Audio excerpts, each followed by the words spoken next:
There were times I plotted killing my father, thinking of committing murder. He went to a Diddy party? So he says that he'd been invited to a white party. Yes, Puff Daddy.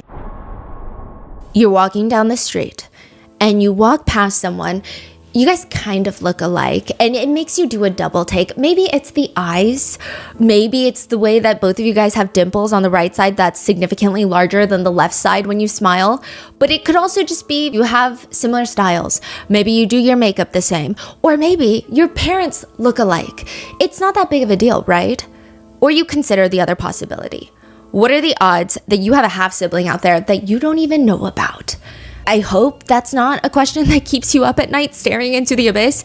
But if one day your dad tells you, hey, I've been cheating on your mom for the past few years, I work as a truck driver, it makes it so easy to meet people on the road, then yeah, you're probably wondering exactly how many half-siblings do I have out there? What if you accidentally run into one of them at an airport bookstore and you don't even freaking know it?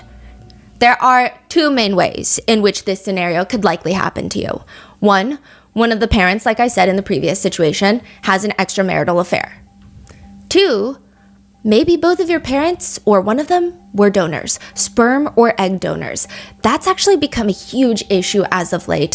One sibling group discovered they would go onto these donor websites and they would input the member number, like the donor number of the sperm that was used to create them, and see how many half siblings they have out in the entire world, the universe.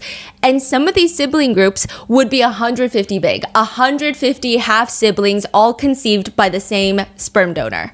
Wow. Just out there existing. Apparently they'll have meetups and people will get blown away because it's like 150 people who look eerily similar, just in different fonts, and it's kind of unsettling.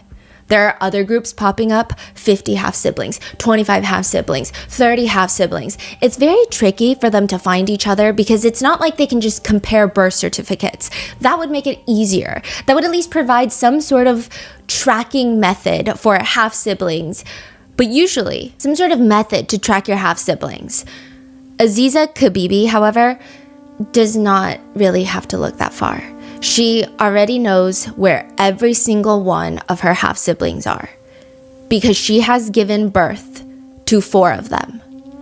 Aziza Khabeebi's children are also her half-siblings because Aziza's father is also the father of her children. Aziza's father has been essaying her since she was 8 years old, impregnating her 4 times, forcing her to give birth at home, forcing his wife, Aziza's mom, to help her give birth to his child, Aziza's half-sibling and child, and now to Aziza's mom's grandchild and also stepchild. 4 separate times. Once was in a tent on the beach hiding from the police. Another time was in a Home Depot bucket at home.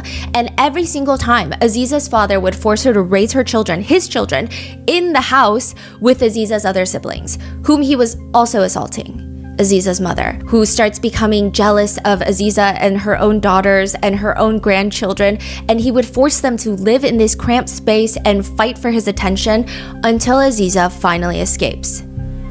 This is Aziza's story.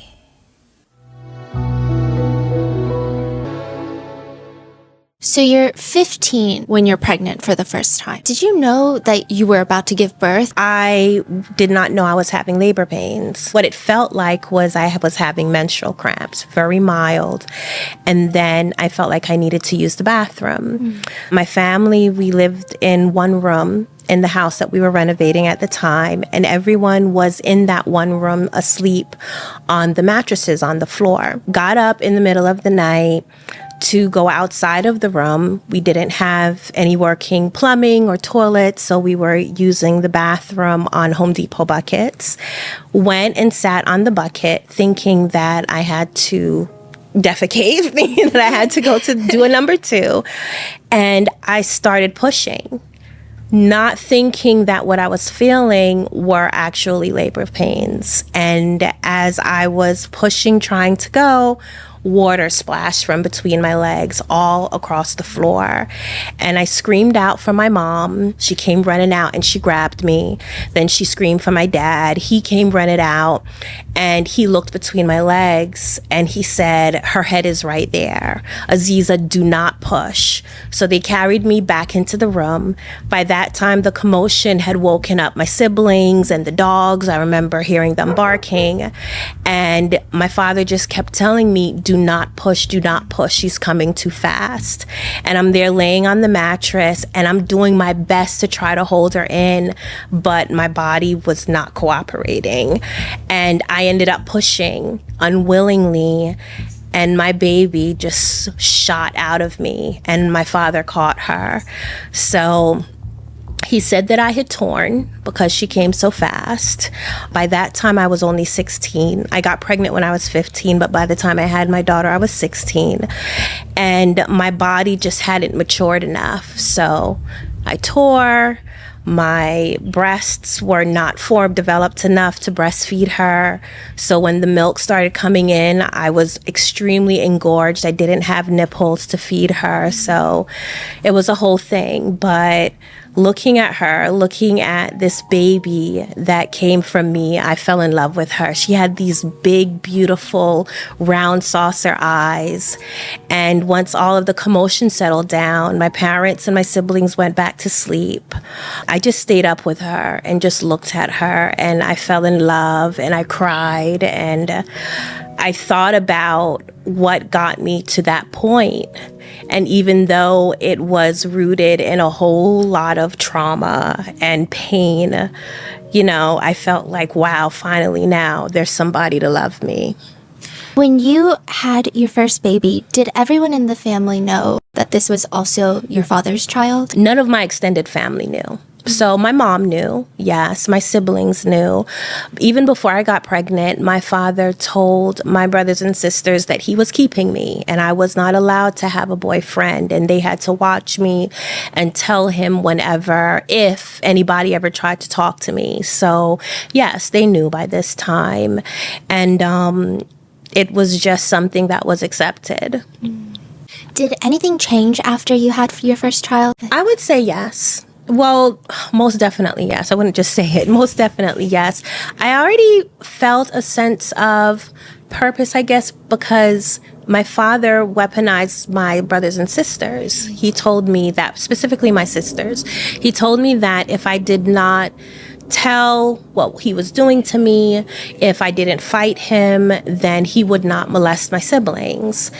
That didn't last for very long, but for a good 4 to 5 years, you know, my father did not touch my sisters.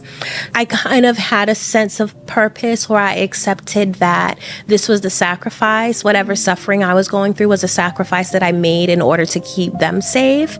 But then after I had my daughter, that definitely increased because now I was her mom and I was determined not to do to her what my mother did to me, and that was essentially to do nothing. The other thing that changed was my relationship with my mom.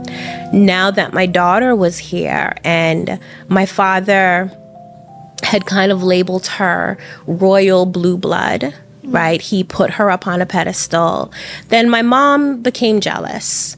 My father believed in hitting his children for discipline. He would not hit my daughter at all. He completely got rid of that whole belief system with her, but he was still beating my siblings. He was still beating me. And I think that created some animosity in my mother. So that was something else that changed. My relationship with my mother was already strained, but it had kind of reached this kind of plateau of this is just the life that we're living, and I accepted it to a certain degree. But it definitely changed even more after I had my daughter, because then she started expressing more animosity.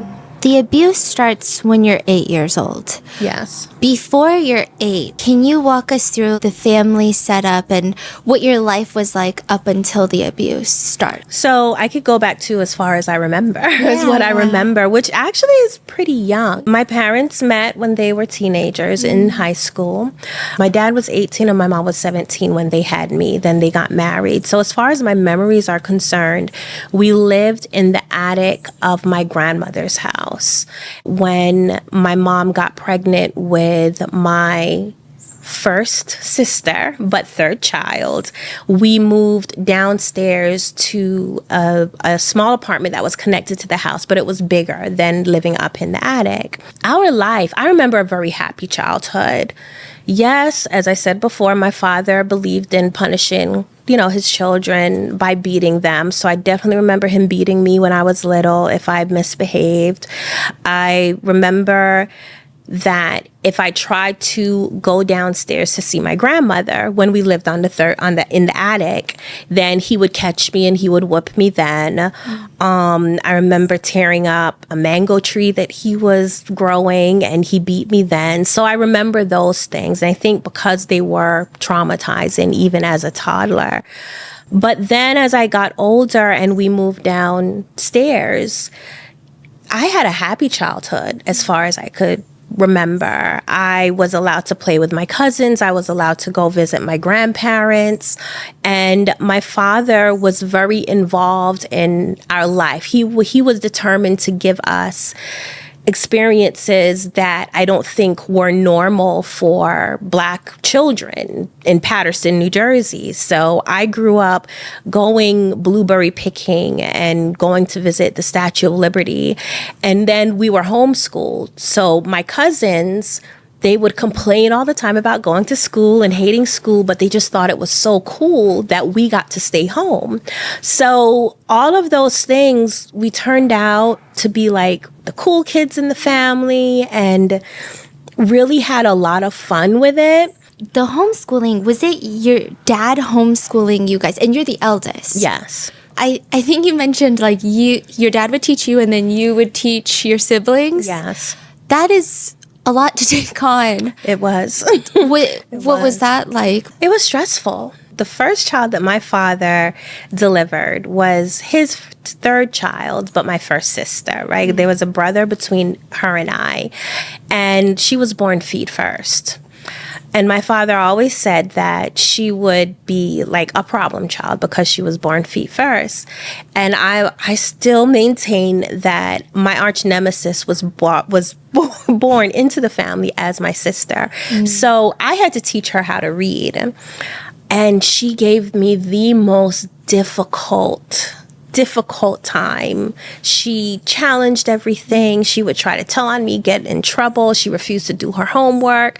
So yeah, having that stress, being responsible for having to teach her how to read, write, do math, because it came with the threat of my father. If my sister was not at a certain level by a certain time, then I would get punished.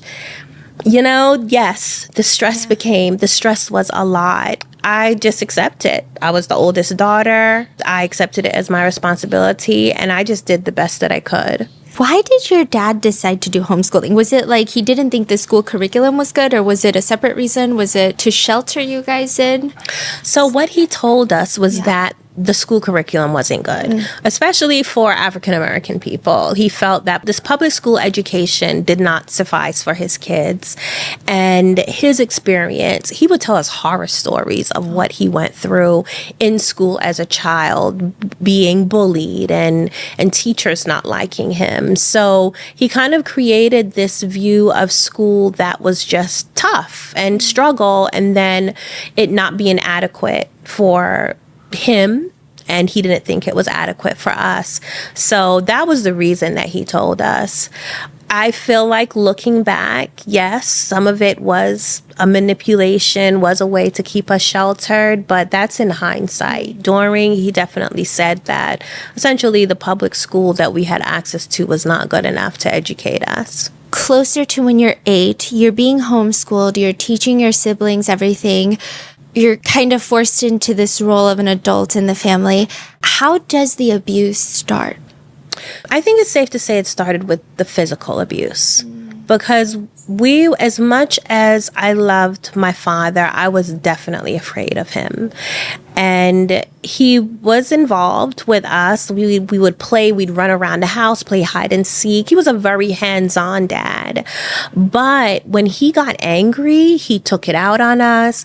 He would beat us with belts and take turns with the belt. He taught me algebra holding a kung fu slipper in his hand. So if I got the answer wrong, he would slap me with the kung fu slipper. But of course, at the time as a child, you just think, well, this is how your parents discipline you. So inclusive of him using corporal punishment, he also grounded us. So if you did something wrong, you couldn't watch TV, you got locked in your room, like all of these things. And even then it progressed to starving. So it's a little fast forward. I wasn't a teenager. I think I was about 13 when my father first bought the house in East Orange. He would take us there to do the renovations. We'd had to clean up slacks, rip down walls, do all of like the hard labor.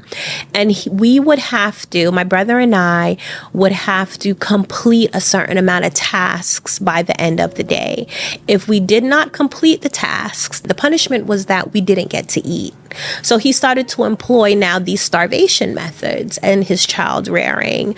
And I just feel like it got worse and worse from there. So I was already afraid of him. So by the time I'm 8 years old, you don't want mommy to tell daddy if he was acting up, because then you'd get a bad beating or get some kind of severe punishment. And usually the punishment just never fit the crime. Your mom, during all of this, she's more of like a quieter parent, like not as involved, or? No, she was definitely involved. She was there because even with the education was to align it with regular school. It was like my mom was kind of the teacher and my father was the principal. My father taught the hard subjects like algebra and any of the sciences and technology, but my mom focused more on the English and basic math. And she would check all of our work and give us our assignments. So they worked hand in hand. How did the molestation start? So one day my mom sent me to talk to my father in their bedroom, and he was commending me, which was rare. He told me that I had been being very responsible. He was proud of me. He was, as far as my schoolwork, my mom would grade our work, so I was getting A's according to her gold stars. And he just told me that he was very proud. And then he told me that he had to show me how to be a woman. And this is what all fathers did with their daughters. And then he took me in the back room, which was a closet area that separated our apartment from my grandmother's house. And he laid me down and he performed oral sex on me. You're 8, so you don't know what he's doing. Did you believe that this is something that normally happens because that's what he said, or did you have this? I had an icky feeling, right? I had an icky feeling because from what I understood and what I had been taught by my mom specifically was that no one was supposed to look at my private area. Right, no one was supposed to look at my private areas. Mommy to help clean, and daddy whenever something was wrong, right? Something was wrong because he was the person that kind of diagnosed sicknesses and gave us herbs and things like that. So for this behavior, I was uncomfortable.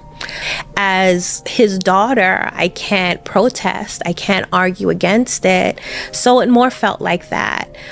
I did believe him. I believe that all dads did this with their daughters because he is who I got all of my information from and all of my knowledge from. So when this happened, yeah, I accepted it. However, while he was going down on me, I felt very scared. I didn't like the feeling. He asked me, do I like it?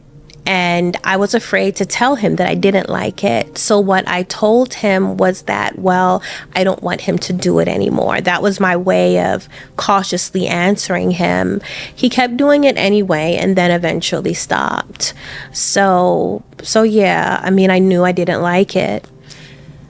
How frequent is the abuse initially? After that one time, he did not abuse me again for probably about a week. I thought that would just be the only time. In my mind, I'm like, oh, okay, I guess I know how to be a woman now. And what's interesting is that my father, he limited what we watched on television. So we were only allowed to watch educational shows like Reading Rainbow, 3-to-1 Contact, PBS, essentially. And he was really into films. He was really into movies. So he would rent movies or we'd go to the movies a lot. And anytime a adult scene or any kind of sex scene would come on, my mom would cover our eyes. And so then to then have this other activity that technically only adults are supposed to be having, here I am now, a kid participating in this activity, but I did not, against my will, of course, I was not allowed to watch it in a film. So that kind of got confusing. He molested me again about a week after the first time. And then after that, it was almost every night. Almost every night. I mean, if it's every night, did she notice at this point? Was this when she notices or is it later? My father told her. But he had been molesting me for a while before he actually told her. So he started molesting me at 8. He told her when I was 10 years old. But by that time, he was raping me. So what he told her was that he was molesting me to help my skin condition. And though he was raping me as well, he didn't tell her that part. And she believed it. She believed it and she accepted it. And I mean, if anything, it made it worse, which is something that happens with children who are being molested. The stress of it affects their health. I had untreated asthma. So even though my father considered himself this holistic herbalist guru, I was sick very often. I had really bad eczema. I had horrible allergies. Every summer I spent a lot of time in bed. But he at certain points, as the abuse got worse, I would be sick, barely breathing. He would molest or rape me, saying that this was getting rid of the negative energy that was causing me to be sick. So when he told my mother that and she believed him, to a certain degree, I was like, well, I guess it makes sense for you to believe him because at different times he was telling me the same thing. As the one suffering and experiencing it, no, I didn't believe that because it certainly was not working. But she accepted it. Was there some sort of religious manipulation going on? Because I know he would tell you guys that he's the prophet. Is that around this time?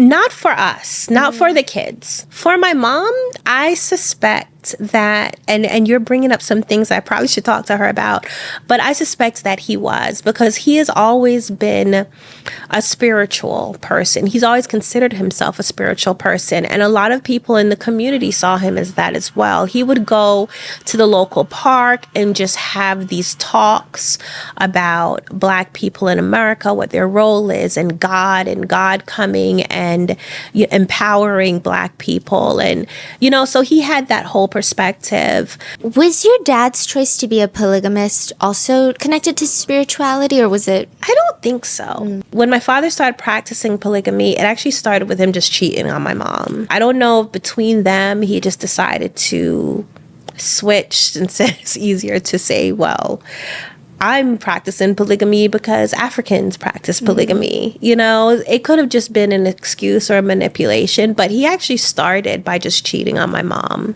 Was your mom open to polygamy, or? No, not in the beginning. I could feel the tension. I mean, I was young, but I could definitely feel the tension. I heard the arguments.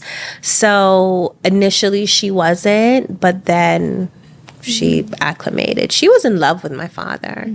I think that that is one of the things that kept her with him for so long. She does come from a Jamaican background. My grandmother is Jamaican, and my grandmother's family is very proud. They love to keep up appearances. Like, that's really important to them. A combination with my mom being ashamed about my father cheating on her and then him loving her.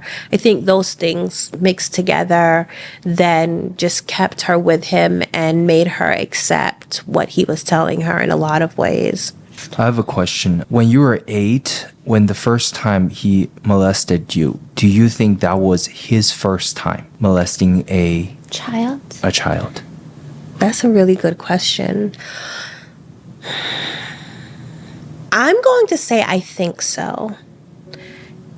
My mom ran a daycare center in my grandmother's basement, and he wasn't always involved with the children because he worked a lot. And then eventually when my mom became more successful at it and her services became more in demand, he just ended it completely. He told her, well, she could not babysit children anymore for income.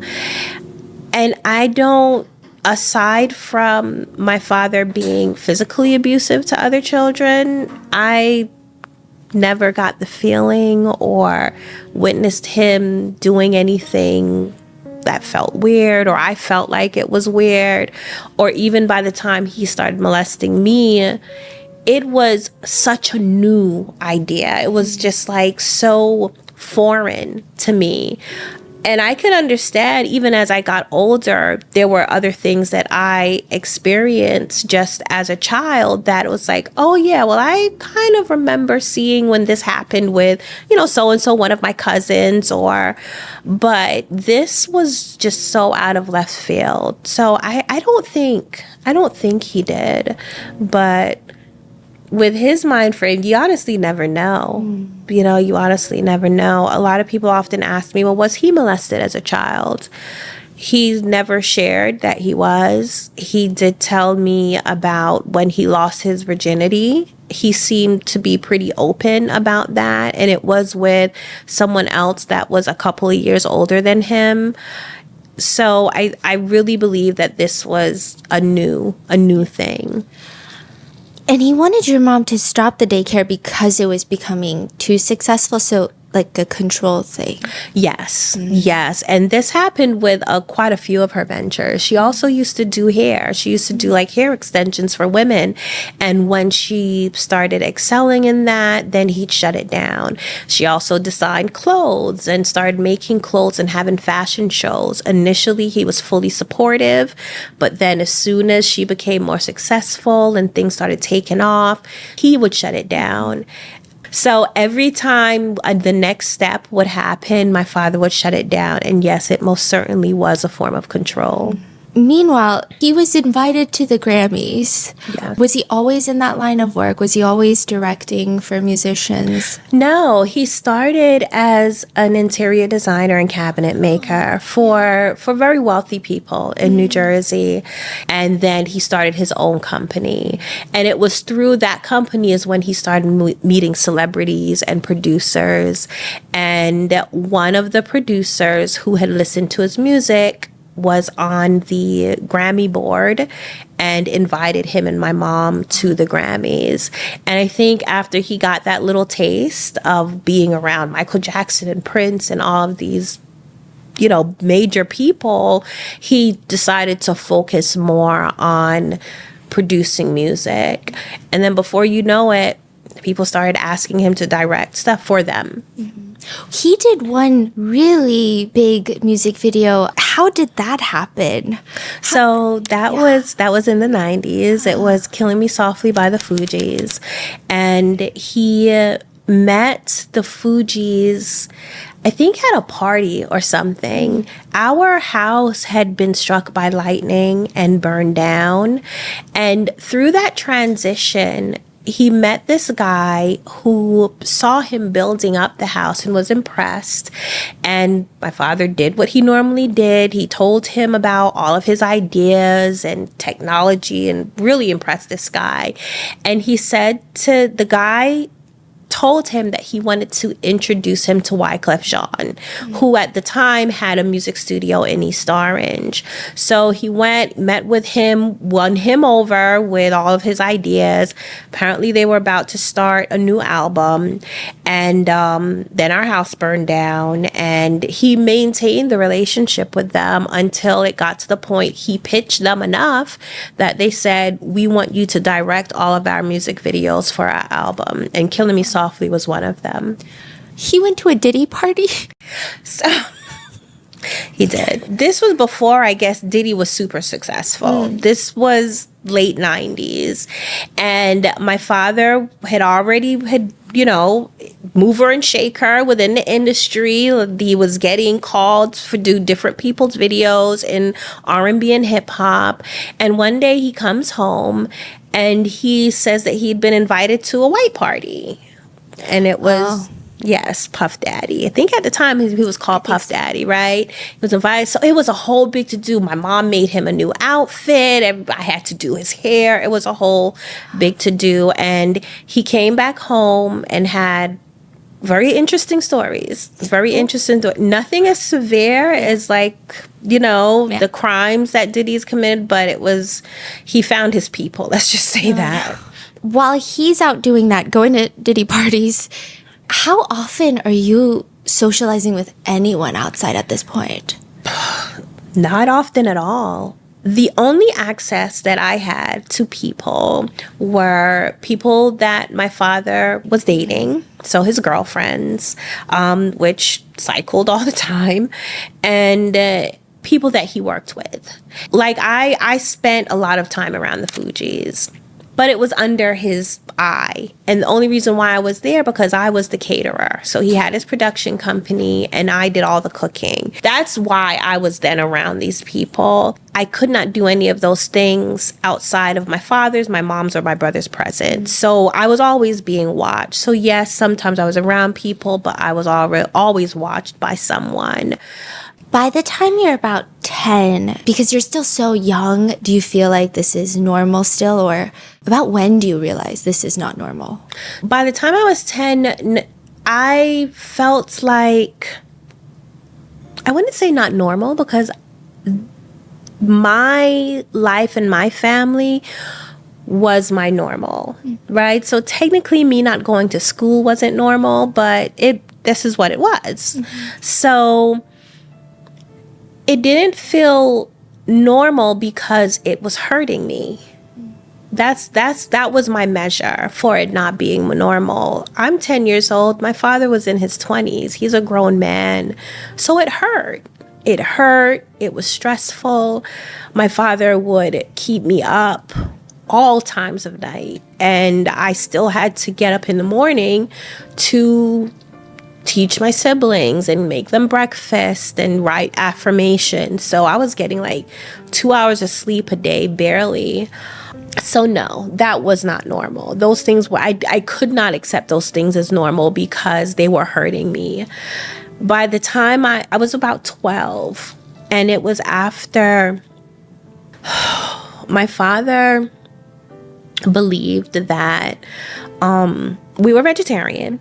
But my father loved to eat very rich desserts, cheesecakes, chocolate cake, cookies. And he loved Junior's cheesecake. And he would buy them, but the kids weren't allowed to have them because our palate was not sophisticated enough. According to him, that was his words. Our palate was not sophisticated enough to appreciate the flavor of Junior's cheesecake. Something how I remember that verbatim.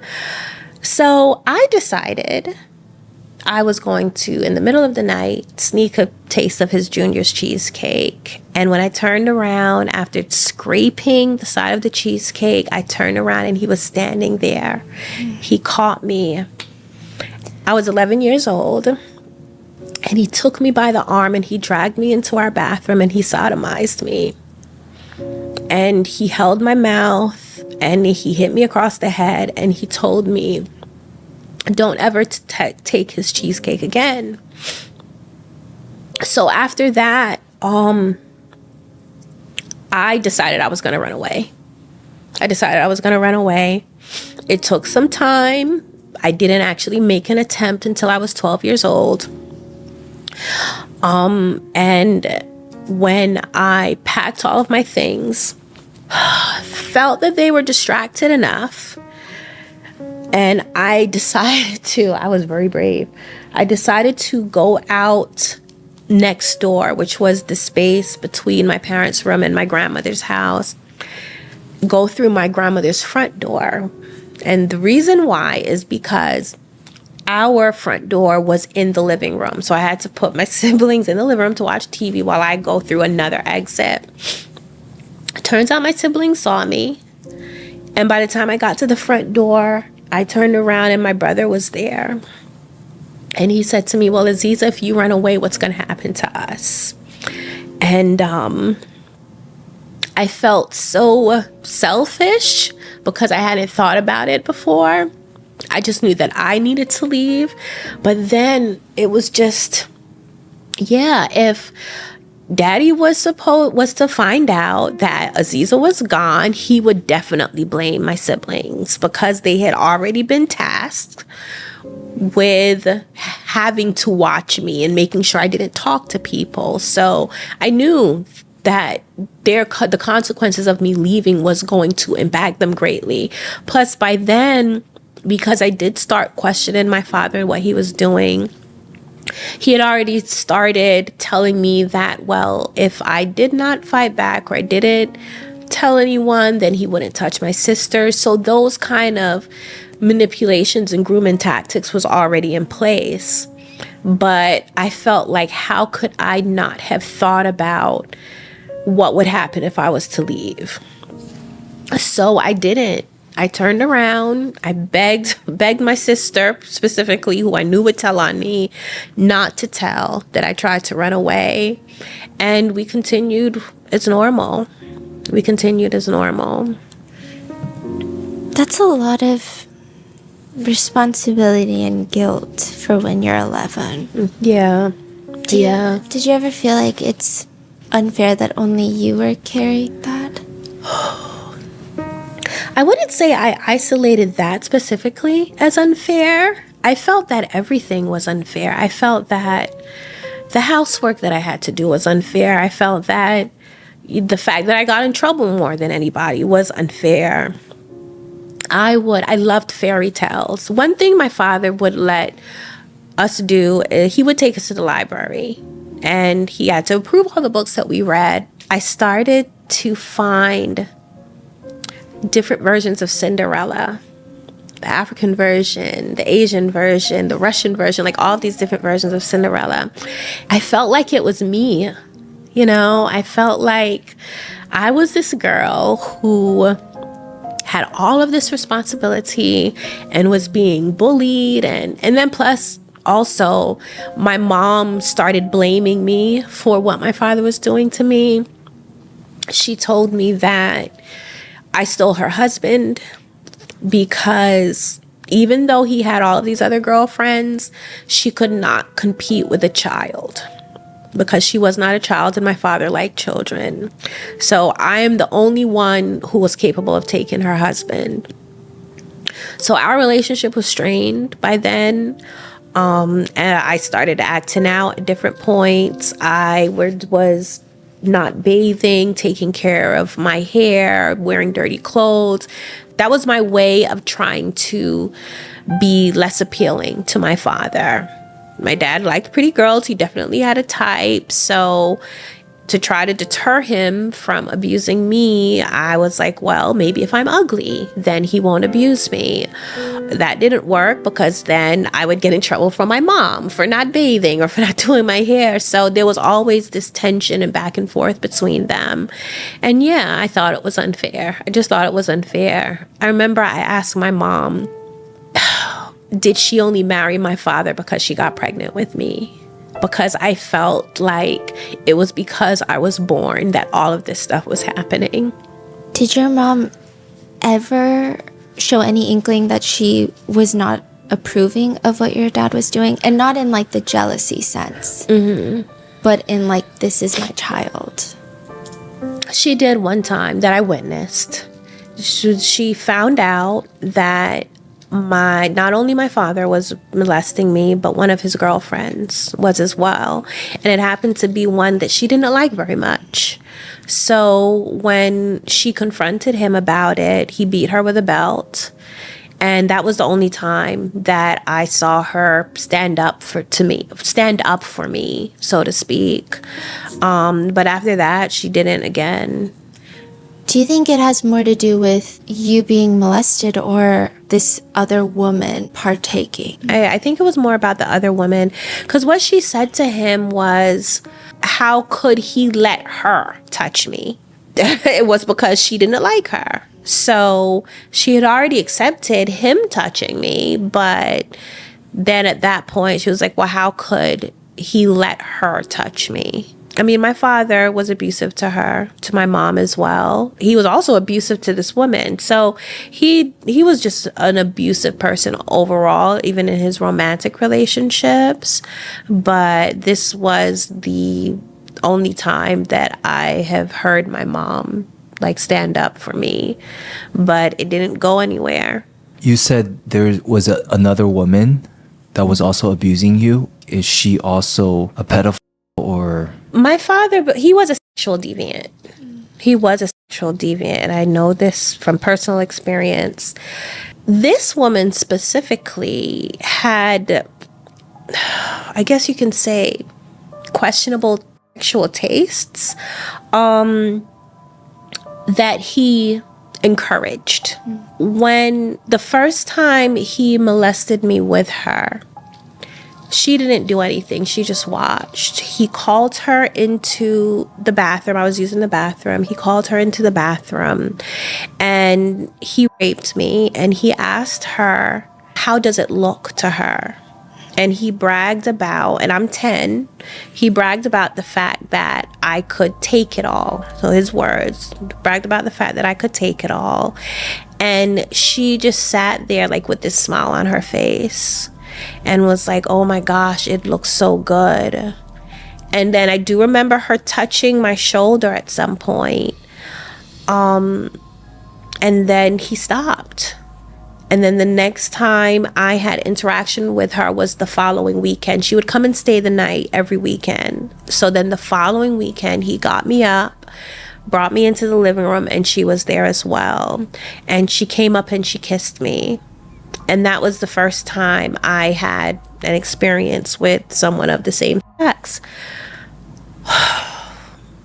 I preferred her over him because he was rough. So as weird as that sounds, it was like, well, if you had to choose one of two evils, I preferred her because she was gentle. He was rough. He was heavy. You know, he penetrated me. So, but with her, it was soft kisses and gentle touches. They were both abuse, of course. I had no choice in the matter. Yes, the fear was still there because I'm a child with two adults doing things to me that I had no say in. But if you was to ask me, well, Aziza, which abuse would you prefer? Definitely her. And that's what it was like. It was like having that confusion and conflict to say, well, I am in this situation where I have no power, but who do I choose? As if I was given a choice, well, which one do I prefer? Which abuse do I prefer? Then it was definitely her. How long was she abusing you for? Up until I got pregnant with my daughter. While all of this is happening, at 13, your dad wants you guys to stop studying? Yes. Did align with the fact that we were renovating the house. So before we moved out of Patterson, out of the apartment next to my grandmother's house, he purchased the house and we was just going there as many times during the week that he didn't have work. So because he wanted to focus on this, he just comes into, it was my brother and I was in our bedroom and he just came and said, no more schoolwork.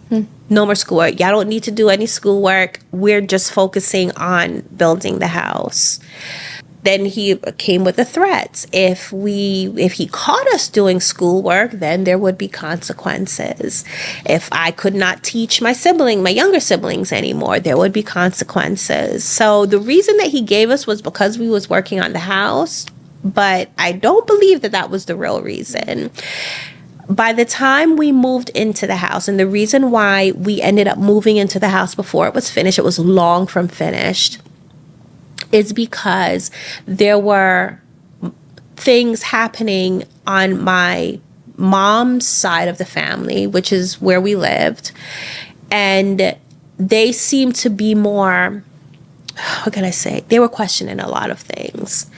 There was a huge argument between my mom's brother and my father. He pulled a gun out on him. So there was just more tension and more tension.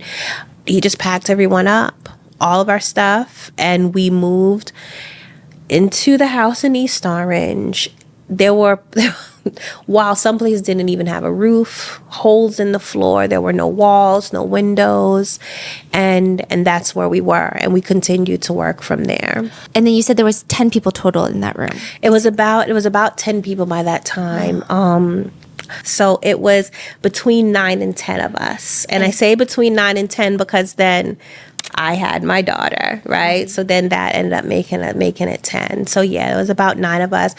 So it ended up being 11 of us because my dad's girlfriend, who he was molesting me with, she was living with her mom. But then at some point she came and moved into the house as well. And when you guys are living in that house, all of you guys are sharing one room. Mm-hmm. Is he still molesting you? Yes.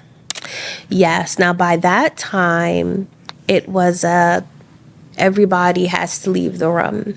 So he could have sex with whoever, with me, my mom, whatever girlfriend, or he would just do it different places in the house. There were other, even though they weren't finished, but the house was massive. It had like 5 bedrooms, 3 or 4 bathrooms, a huge ship. So it was a massive house. So he would just find places. And even before we moved there were the times that he would take my brother and I only to go and work.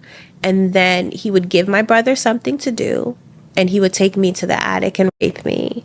And it would be freezing cold, like, because my father worked on the house. We worked on the house. Didn't matter. Spring, summer, fall, winter. After he rapes you, I mean, everyone just acts like nothing happened. Pretty much. I think a lot of people, when they think of rape, they think of the violent crime of rape, right? But there are different forms, and essentially it's taking a person's right away, right, to their body. You're having sex with a person. I feel like that terminology is so mild compared to what's actually happened. But you're having sex with a person against their will. And whether that looks like molestation or intercourse or some form of forced oral sex, it's against the other person's will. So sure, my father raping me, it took time, it progressed. I was a child. He had to use different things inside of me to stretch me, and there was a whole process. Was that all rape? Yes. I didn't have a say. I didn't have to say. I had to do what he told me to do, or there was consequences. So now, yes, by the time he actually penetrated me with his penis, I didn't have a say still. So then when my mom found out, she continued on. She just continued on. She didn't witness it. So for her, it was something that was just told to her. When it was told to my siblings that my father was keeping me, they already knew what sex was, because as part of our education, he had already been molesting me. And I do believe this was his way of starting to groom my sisters. He exposed himself to all of his children, and he gave us a demonstration of what penis was, and the scrotum and the urethra, and where the sperm comes out, and the penis going, like, he gave all of that as part of our education using himself. He also practiced on Saturdays, and here's the thing, he went in and out of different religious belief systems. He chose to, as his form of celebration, on the Sabbath day we rested, but we did it in the nude. So the entire family walked around the house naked. During this time, no, he was not molesting my sisters, but he was getting every opportunity to molest me. And I believe that he used that as a way to get everyone more comfortable with the idea of being nude around each other. Anytime he delivered his children, everyone had to get naked so we could greet the child in our birthday suit. So, he would come up with these philosophies that seemed to make sense, I guess. But looking back, I was like, all of this was just preparing everyone for this very sordid lifestyle that he ended up having. And your book is phenomenal. And it's so fascinating how you're able to write where I was going through so many emotions. And there's this one part where you talk about how your dad is on the toilet and he would bring your mother in and go through his philosophies. Mm-hmm. Was that something that you guys had to do frequently, or? Yes, way too frequently. Way too frequently. When you think about being triggered by smells, my father on the toilet, and my brother and I would talk about it. My brother, who was no longer with us, him and I were very close. We were only born like a year and a half apart. And we would despise when Daddy would call us into the bathroom for a lecture while he was sitting on the toilet. It was just it was a horrible thing. And sometimes he would have my mom in there for hours. And we only had one bathroom. This was while we still lived in Patterson in the apartment. So no one could use the bathroom until he finished. So I'm laughing now, but it was... He was very outraged. He was outrageous in a couple of ways, in quite a few ways. When did you know you were pregnant? I missed 2 periods. The first one, I didn't really pay much attention to. My periods weren't irregular, but it was not normal for me to miss a period. And now I don't know, maybe I was pregnant then, but just too young to carry the pregnancy. But yeah, after the first month, I missed my period. And then when it didn't come the second month, I said something to my mom. And that's when she thought, she was like, I might be pregnant. And then she went and said something to my dad. What was your mom's reaction? Was it indifferent? Yeah, I would say indifferent. She didn't seem like she was upset, or I think by then the abuse and her knowing about it had been gone on for so long. I don't think she would have to expect that I'd get pregnant eventually. And I don't know what conversations her and my dad had about it. And what was your dad's reaction? My dad he was a little difficult to read. I felt like initially he didn't really believe that I was pregnant. So he didn't have much to say. I remember standing there and my mom told him that she thinks I'm pregnant. And then he was like, oh, well, we'll see. Maybe for him, 2 missed periods wasn't enough. But then morning sickness set in, and it set in bad. And he completely accepted it. And then the next time I saw that he really had a reaction was because his girlfriend, she was living with us at the time, brought up the possibility of the baby having deformities because we were close relatives. And he had a very strong reaction. He got really angry. He yelled at her and he was like, what the F are you talking about? And she got scared, and then she says she read at some point that if 2 family members had a child together, then the baby would come out deformed. And aside from just walking away angry, that was it. Then the rest of my pregnancy, he was a lot milder, I guess. He was still raping me, but by then I was so conditioned to it. It was just a regular thing. And I would say he was more gentle, but that's how he was with pregnant women. Whenever my mom got pregnant, for the most part, he treated her the best. He did not hit her. He has beaten her when she was pregnant before, and she did lose the pregnancy, but it wasn't a common thing. Like, we knew that if you were pregnant, it pretty much protected you from his abuse, his physical abuse. So he was very catering. He made sure that I had whatever I wanted to eat. He, gave me extra favor, I guess you can say, up until I gave birth. When he was so upset about his girlfriend bringing up the potential that your child would have complications, where was that anger coming from? Like, what do you think he was angry about? I think it was something that he didn't think about. I think my father considered himself the authority on everything.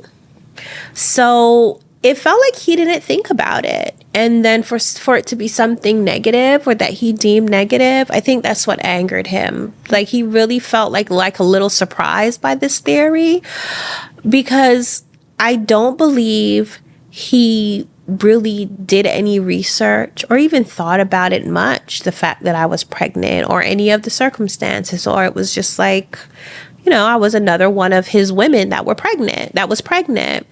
So when she brought up, I think it was a reality check for him, and that's why he got angry. You said that you're protected from your dad when you're pregnant. Did the jealousy from your mom get more intense at that point then? Or even from his girlfriends because of, what is the dynamic when someone is pregnant between the others? So my experience with my mom when I was pregnant, she was just as caring, I guess you can say, as my dad. I think that she became more maternal. Right? It's kind of weird, but she became kinder. I don't know if it was pity or she more took on the role as her daughter is having a child kind of thing, but I experienced the most maternal behaviors from my mom while I was pregnant with my first daughter. Our interaction was definitely like, oh, she was my sister wife. So essentially it got to the point where it was like, I didn't have a mother. I had this sister wife. And that changed when I got pregnant as far as her behavior. So, and she was very helpful during prenatal care, and I was pretty knowledgeable on it, but made sure that I ate and I took vitamins. So she was very maternal actually while I was pregnant.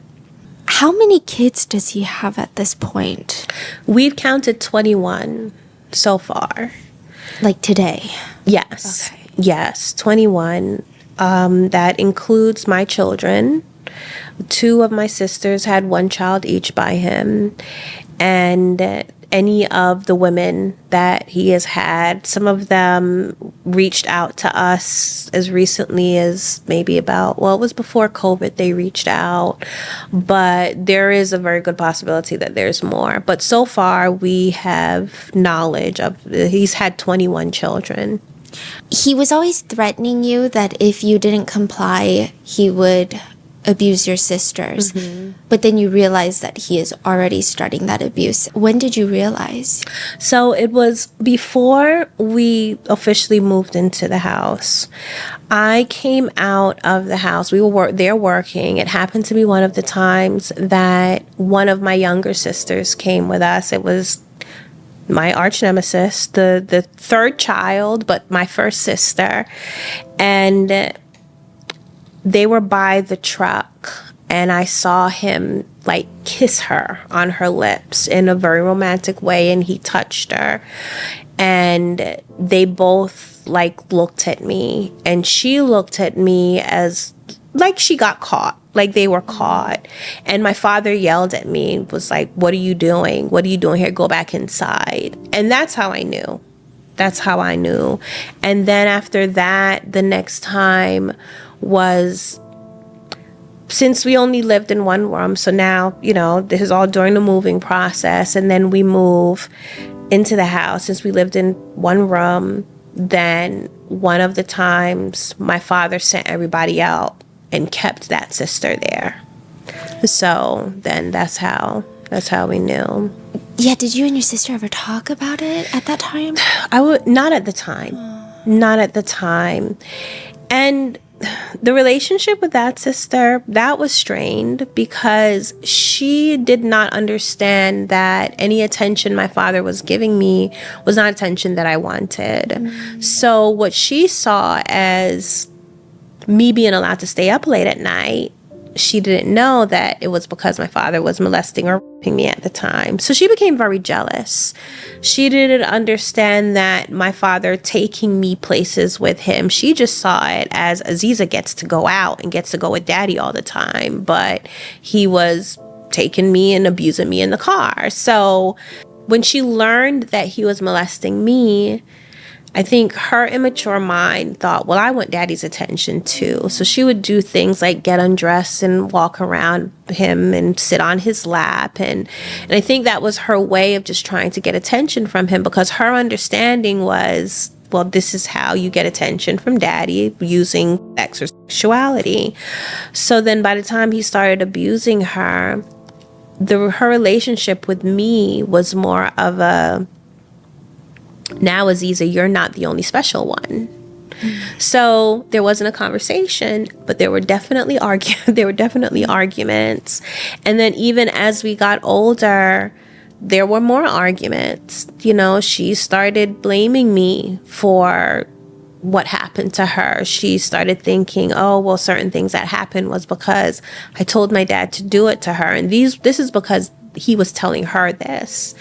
When my father started molesting more of us, so then he went to the next sister and then the next sister. And he molested 5 of us in total. 4 girls that were mothered by my mother and 1 that has a different mother. And he would pit us against each other. So he would show favoritism, cause tension, tell each other that I'm only doing this to you because so-and-so told me to. And so he made sure that there was always a divide between us so that we would never get together and rise up against him. And this all happened when all of y'all were teens, Yes. right? Yes. Yeah, we were all teenagers. So you have your first child, your daughter. You guys never take her to the hospital, get a birth certificate. Right. There's no neighbors. So there were neighbors, and my father built privacy walls. So they never saw us. He also had a best friend. He did befriend an East Orange police officer. That you guys stayed with briefly, right? Right, after the house burned down. But before that happened, this police officer was impressed by the work my father was doing on the house. So that's how they started talking, and they became friends. But I always found it interesting that he never questioned the fact that he had all these teenage girls that didn't have boyfriends. And then when I got pregnant, my father did limit my interaction. Like, I couldn't be around people. But if I had to be, because we were working or I had to cook then I had to wear really oversized clothes to hide the fact that I was pregnant. So this guy, I don't think he knew that I was pregnant. But then I have the baby. And then, of course, by the time we have to move in with him, he doesn't question anything. So in my mind, he was not an option to tell. He could not be an ally because he was my father's best friend. So I find out later on through my father's other friend, because this person actually died recently, passed away. He actually did suspect something and said something to my father's other friend. So I was like, so all this time you suspected? But then all you did was tell some other friend, Right. and that's it? Like it was gossip. Like it was gossip. And I learned also that there was more family that lived in East Orange that had seen me pregnant suspected, had conversations, gossiped, never said or did anything. So, you know, these things don't happen with people not knowing anything. A lot of people see things and they suspect, they just don't do anything about it. Can you tell us about your dad's obsession with the pure bloodline? Oof. As I said before, my father was really into African culture, and that extended back to African royalty and connected to European royalty. So I don't believe he thought about this before I got pregnant, but I think because he was such a researcher, I mean, we had books upon books upon books, like everywhere. He was always reading and watching a lot of National Geographic. I think that he made the connection between what he saw as far as like Tutankhamun and Nefertiti and Cleopatra and the fact that they inbred to keep the bloodline pure. He used it to justify what he was doing after I got pregnant. So after my daughter was born, she did not have health defects that we could see, like his girlfriend said. That solidified it. Then his whole philosophy was, yes, he now has to continue to breed me to create these special blue blood children that would repopulate the earth after the human race was destroyed. And that he was ordained by God to do that. I don't know if he believed that himself or it was just an excuse to justify. I don't know. I never had that conversation with him. But that is the philosophy. Then he continued. And then when he went further on in abusing my sisters, and then one sister got pregnant, that was the lecture, constant lecture. Like, these royal blue blood children are going to repopulate the earth. Nobody really believed it, right? By that time, it was not my priority to believe it. I was desensitized. I was trying to make sure he did not touch my daughter. I was trying to survive throughout the day from getting punched in the face or worse. So he was already threatening our lives if we were to say anything. So it was really about just making it through the day unscathed. Because I know that a lot of people have very complicated emotions and relationships with conceiving a child through rape. Mm-hmm. Did you ever have those complicated feelings or no? No. I saw my baby. That was it. I just saw her. I saw love. I saw a part of me. So no, I didn't. And sometimes I feel bad because I get a lot of people reaching out to me saying that, well, how can you look at her and not see the trauma? Or how do you look at any of your children and not see the trauma? And I'm like, because I accept them for them as individuals.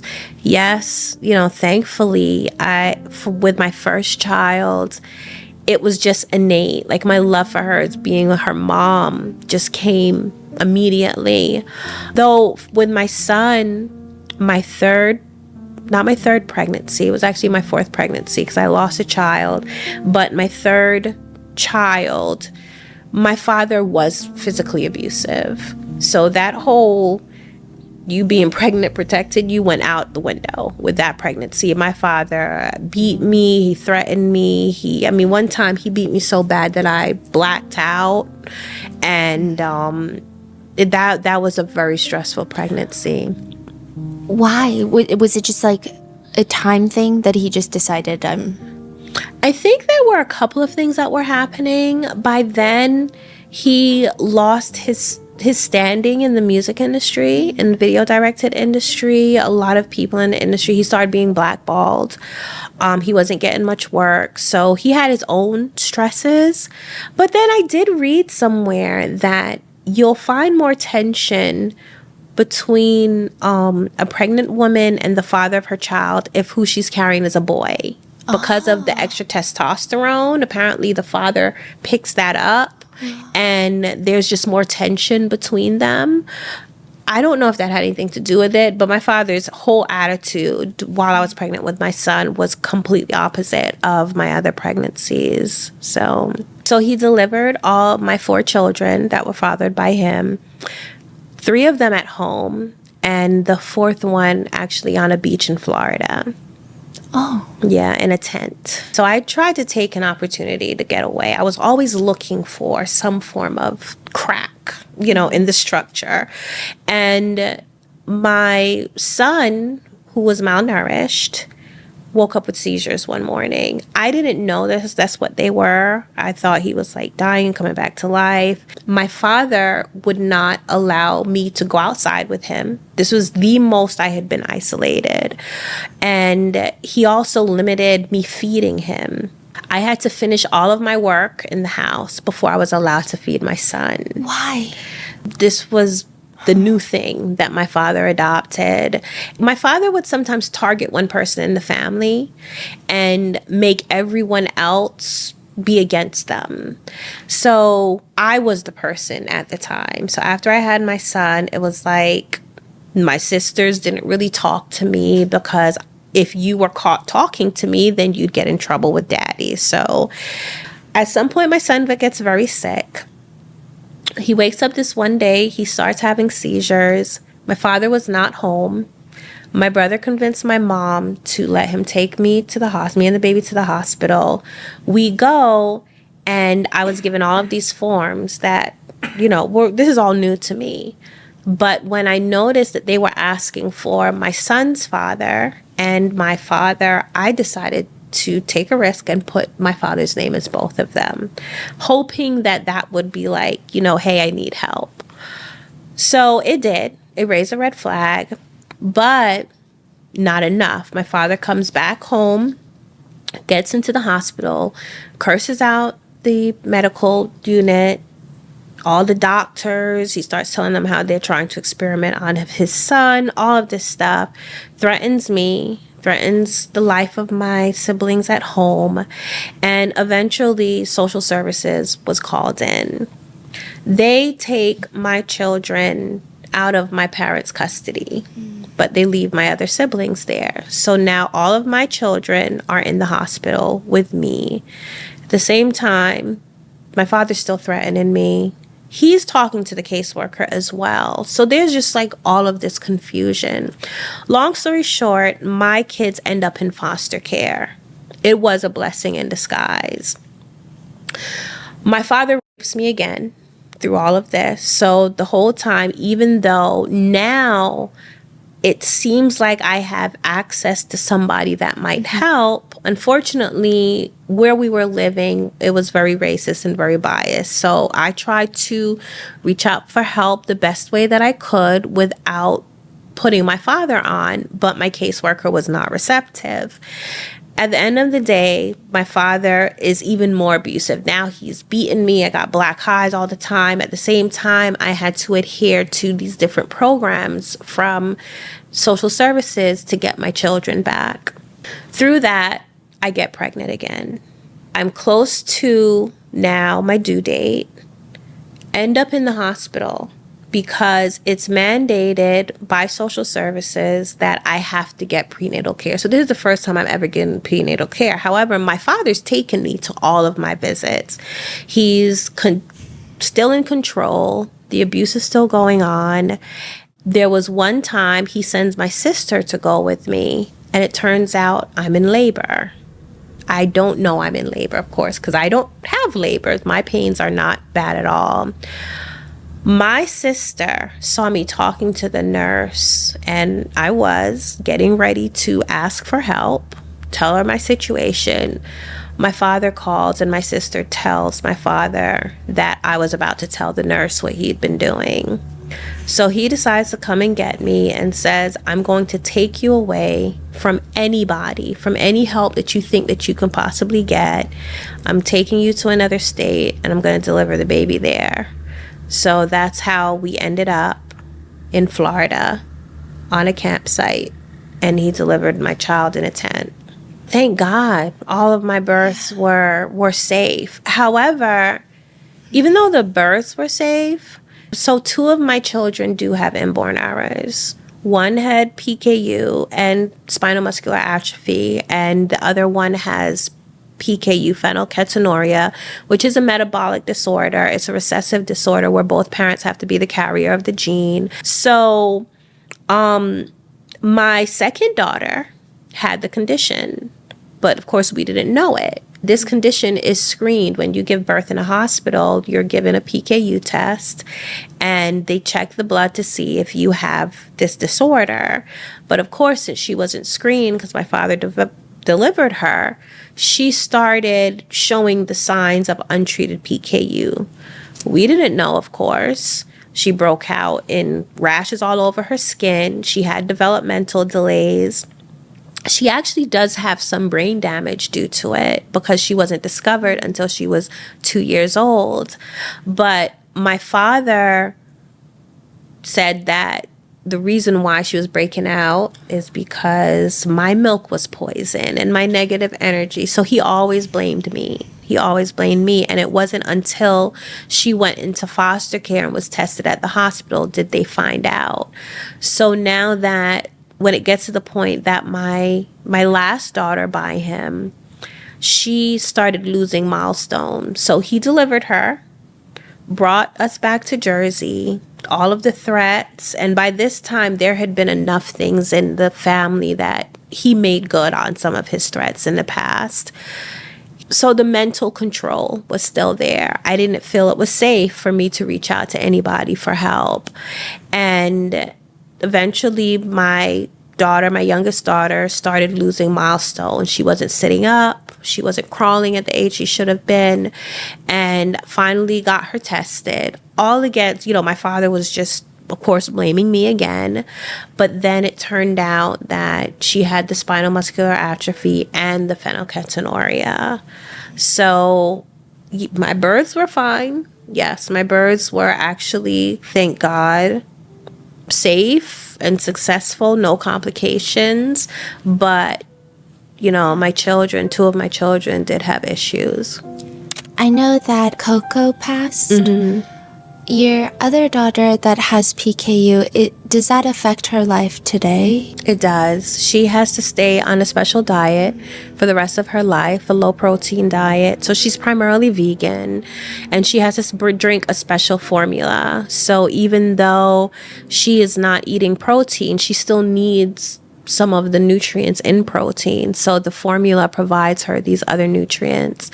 And because of the brain damage from when she was younger, she does have some other you would never know that she has them, but there are some things that she copes with, specifically emotionally. But she's an amazing young lady. She's 28. 5 pregnancies. Mm-hmm. A miscarriage, and you gave birth to 4 beautiful children. Yeah. Coco passed at 9 years. She was 9, yes. Yeah. Was that very difficult? Was it? Oh my gosh. And the anniversary of her death is coming up on October 17th. Yeah. But, she was a blessing in my life. She was a blessing in all of our lives because she really taught us empathy. And I think an appreciation for life and our abilities, because she was disabled and she depended on everyone else to help her. I did everything I could to give her the best quality life as possible. So we drug her everywhere. We did not go to the movies without my baby. But so it was, and I wasn't even home. I had decided to have a day trip with my sisters. We went to Great Adventure. She was left home with my mom and her nurse, and I got a call that she wasn't breathing. So it was due to complications to her spinal muscular atrophy. However, I feel like I don't have closure on that because the medical Coroner, medical examiner. Medical examiner, yes, refused to do an autopsy. They just labeled her as it was because of her condition. But I think the nurse was negligent. I think the nurse, because when I came home, her food was wasted all over the place. And I was on the phone at the time. Her and the nurse and my mom were panicking, and the nurse didn't know how to open the oxygen tank. Oh. And this was after I spent the day before with her, making sure she knew everything. So I'm like, I don't know what happened. And the nursing agency took all of the notes. Like, there was just a lot of questionable things. So I feel like I'm still working on having a sense of closure for that, because I think that, well, she wouldn't still be here with us. The doctors, I feel like every couple of years they gave me a new date. They didn't think she was going to live past 2 years old.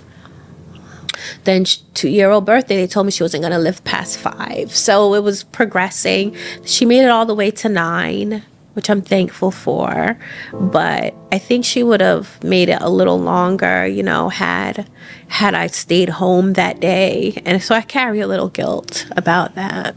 What was her favorite thing to do? Watch scary movies. Really? If you can believe it. Yeah, she loved to watch horror movies. This one movie specifically called The Messenger. And she would actually be scared. Like, you should see it in her face. She'd be scared. But she loved to watch it. That and Justin Bieber. She loved Justin Bieber. Same. Yeah, like join the club. But yeah, that was pretty much, and of course, be here with Mom. I was her favorite person. I was her favorite person. Was she always like the baby of the family? She was, but she acted like she was the oldest. She loved to give orders. Yeah. She definitely loved to give orders, and she expected everyone to be at her beck and call. I love that. So, yeah, she was the sweetest thing. Oh my gosh. What is your relationship like with your children? Intense. Let's just say that. It's intense. It's loving, though. There's so much love between us. When we're all together, it's just so much fun. And I have taught my kids to speak open with me. So communication is a huge thing. We have family meetings. I love that. Go over what people's goals are, what are they going to achieve in the next year, week, what their plans are for certain things. So I think all of that really contributes to our relationship. And because my parents were so silencing, like, we didn't have a voice in my house. It was more like shut up and listen. So I have definitely used my parents as what not to do in raising children. So I allow my kids to, oh my gosh, sometimes even to a fault, challenge me. Like, if they disagree with something, they can, like, ask me a question about it. Sometimes it goes on and on and on and on, but like, sometimes I feel like they're just a little kid saying, but why? But why? But why? But, you know, they're grown. Or even throughout their teenage years. But I think that has contributed to how open and how close we are as a family. And we do. We just have a lot of fun. Like, game nights are the best. Cooking is the best. Like, it's just so much fun when we all get together. Watching movies, you know, doing things outside of the house. So they were taken to foster care, and then how did you get them back? a lot of work. A lot of work. Essentially, my kids being taken away from me was the push that I needed to then really get away from my father, because I knew I could not bring them back to our life. So my children were separated in foster care for about 1.5 years. After my case was moved from Monmouth County, which is where I had the very racist experience, to Essex County, and I got a caseworker who was compassionate. They decided to work towards reunification. And part of that was to find family to be my children's foster parents. So everything came full circle. My maternal grandmother and my aunt are who was their foster parents. So they actually ended up having their latter part of their foster care living in the house that I grew up in. It was so surreal. Yeah. And that's how I reconnected with that family as well. I was able to visit them. It took some time, but I eventually was able to visit them on the weekends. We rebonded then, and then they each came home a month apart. Through that, the whole process with social services, they have to do home visits and check to make sure that I'm taking them to their doctor's visits and things like that. So then finally, 10 days before they went up for adoption is when I got full custody back for them. I felt like that I finally did it. Now it was through all of that process is when I was able to completely liberate myself from my father. And that was because through the process of working with social services, I learned that I was being abused. I learned what abuse was. I learned what pedophilia was, domestic violence. Like, these were all ideas that I had never considered. It was just my life. So now learning about it and learning that what was happening to me was not supposed to happen started to empower me. And I began to look for more ways to get away from him. And I finally built up the courage to tell someone who he respected. And that person happened to have some kind of connection with law enforcement, ended up taking my mom to report domestic violence and got a restraining order against my father. So now that process started. I was able to get my children back.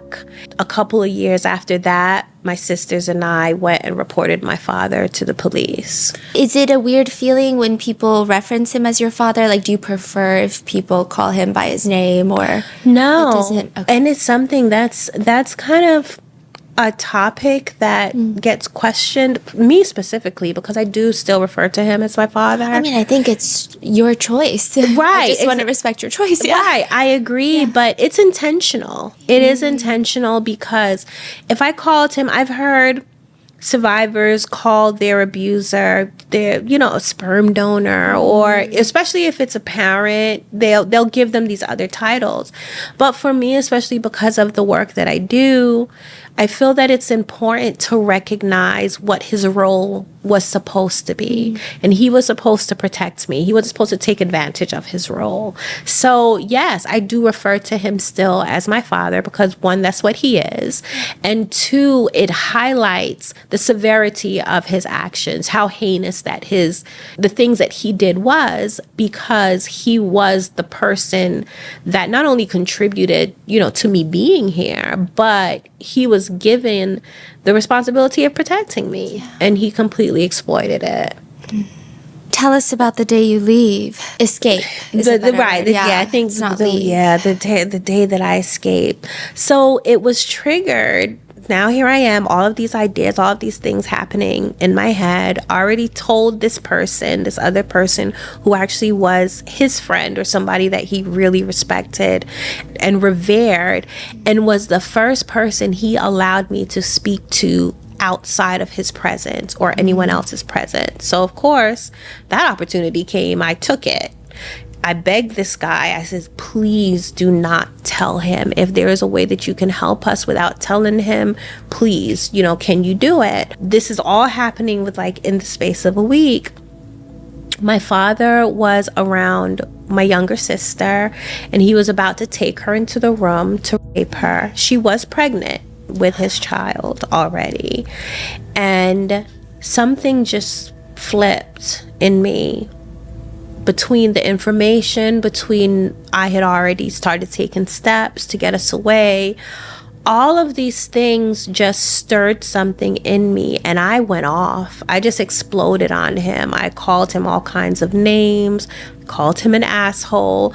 And I also looked at my mom, and because she was there, and I was like, and how could you have let this go on all of this time?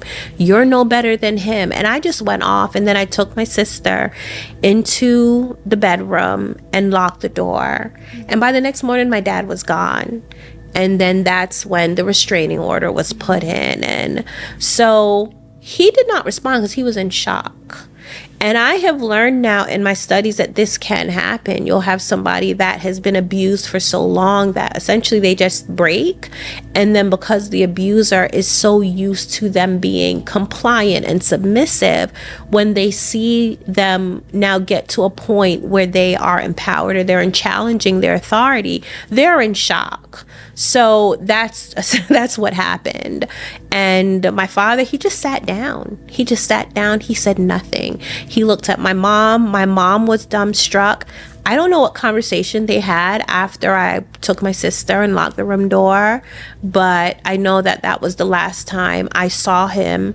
Once I saw him in public in Jersey City, and then the next time I saw him was when I was testifying against him in court. How did your kids find out who their biological father was? My oldest daughter was 5. She was raised calling my father daddy. So she knew that was her father, but she didn't know I was her sister.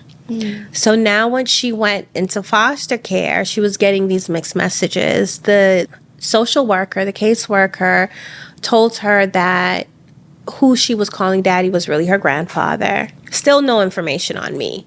Then when she got to my grandmother's house, my grandmother reiterated, doubled down on it. This was her grandfather. This was not her father. When I got her back, by the time I got her back, she was 9 years old. She kept asking me. She wanted to know the story. I didn't feel that she was mature enough to really handle. So I told her that I would tell her when she was a little older. She accepted it. She still kind of bugged me every now and then. She was like, oh, mommy, well, I suspect this and I suspect that. I'm like, I'm neither confirming nor denying. That happened when she was 13. And she came and asked me again. She was like, well, am I old enough now? And I told her. She said that she knew it. So I explained to her that the entire dynamic, yes, who she now knows as her grandfather is also her father and is also my father, and that we were sisters. And her words out of her mouth literally was, I knew it. So she had already put pieces together. I told her at that time. I still waited to tell my other children. My daughter and I, we spoke about it. Clearly she was angry, but she wasn't physically upset, I guess, because it more felt like a confirmation of what she had already suspected. And she had come to terms with certain things by that time. But when I told my other children, they were upset. And the reason why I told them was because it was after Coco died, created a lot of turmoil between me and my sisters. And by that time, so many other things had happened. Like my sisters slept with by that time, he was my ex-husband. So, our relationship was already strained. Some of the negative seeds my dad planted had kind of come out, sprouted out. So there was just a lot going on by that time. And my kids didn't understand why. They didn't understand why there was so much arguing and so much blame and fingers being pointed. So I felt like it was time to tell them. My daughter, Moncho, my second daughter, she got very emotional. My son, he didn't really say anything, and he learned about it at the youngest age. I believe he was only 9 at the time. He couldn't have been 9 because Coco died. So he had to be about 11. And he just internalized. We've spoken about it over time. Like I said, my door is open for my kids to ask me any questions, any information. So they know a lot of the details. They know the emotional impacts. They understand the trauma through the work that we do with my organization. Of course, they are like the number one people to go to about that. They're experts on that. And it just required then for us we had to intentionally heal, because the reality of it and how it has affected our lives, it's a lot. It's a lot to deal with. How has it impacted their lives in just in society, because I do think there's a lot of stigma and shame that could come, I guess, depending on the types of communities of relationships that involve incest. What has been their impact? Believe it or not, their friends have been really supportive. Okay, good. Yeah, their friends have been really supportive once their friends knew. And their friends, my oldest daughter, started telling her friends before I became public about it. So she had the support from them. My son, I am hearing stuff now. We do family therapy, and he'll come up with some form, like some kind of story or experience where a girl, because I'm public and knows that he's a result of incest, told him that she wouldn't date him because of that. But he has no problem getting girls. So he's like, that's like, went right over his head. He was like, oh, well, you're lost. So they're all very confident in their position. My second daughter, she is very much interested in the topic and incest as it's practiced in different cultures, and she does talk to me about it. So she's more curious in that way, but none of them have experienced, well, except for this one incident from my son with this girl. They have not experienced any serious blowback. My oldest daughter will catch some comments under my videos, and she will go in. You tell us the comment, we will also go in. She will go in on people. So Okay, their good. confidence levels, and they're very secure within themselves. They're very secure within themselves. They don't feel any form of shame because of it. They're just proud. Like, they are who they are. They're talented. They're communicative. They are witty as hell. Their sense of humors are crazy. But they don't feel any form of shame or shyness because of it.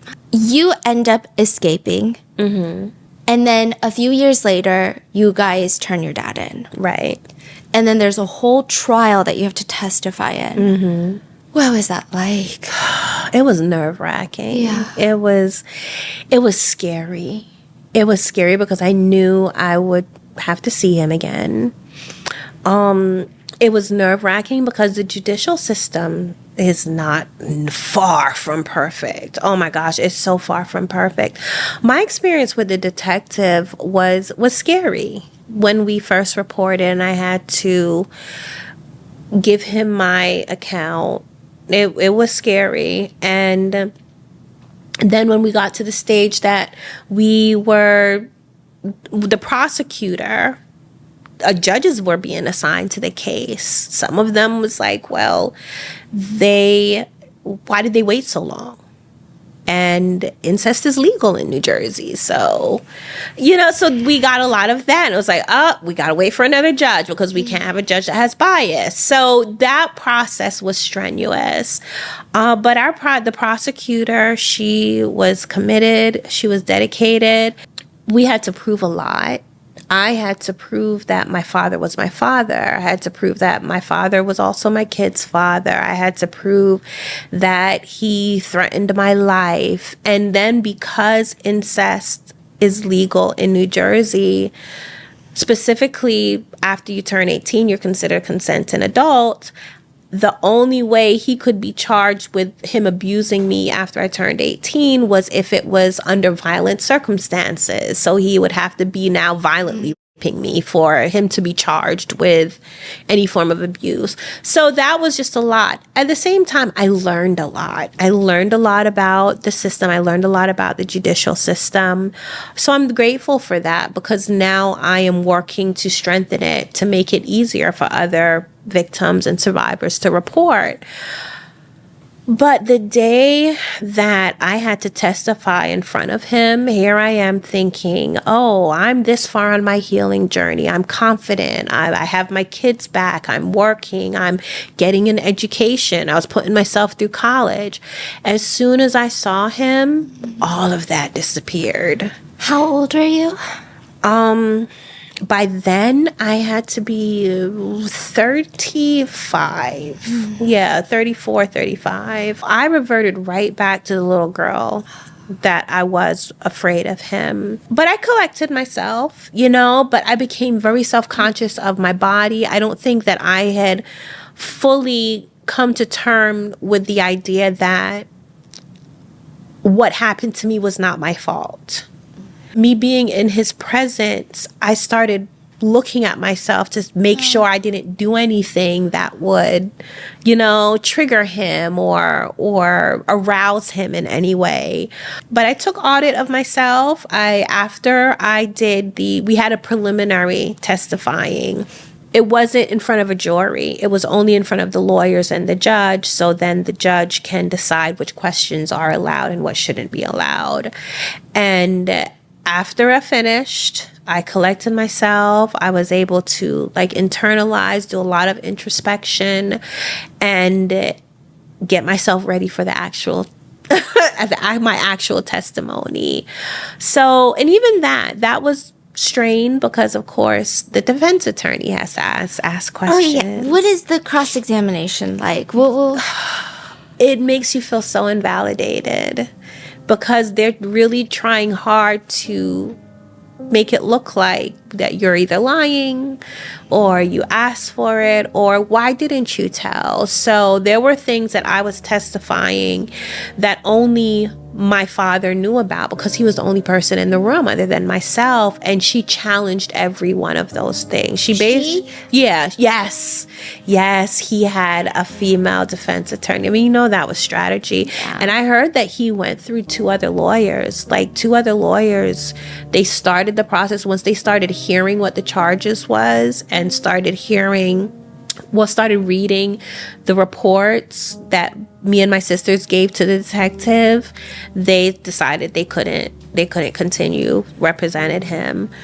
But he did find someone that represented him, and it was really strange sometimes in court because I saw him trying to do the seductive thing that I've seen him do with other women. Like, he'd get really close and whispering in her ear and giving her little touches and stuff.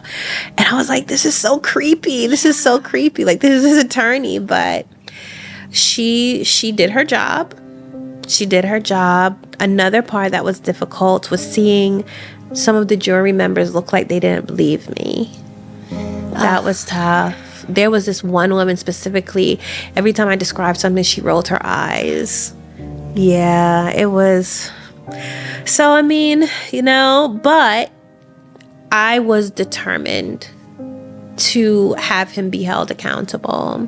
So I powered through. The fear was there, but I did it because it needed to be done. He needed to be held accountable. So during this trial, your mom receives no charges, likely because she divorced him and was willing to testify against him? I don't think she even divorced him yet by then. It was because she was still married to him.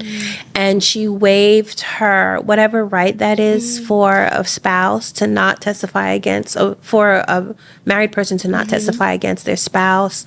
So in exchange for her waiving that right, and she testified against him.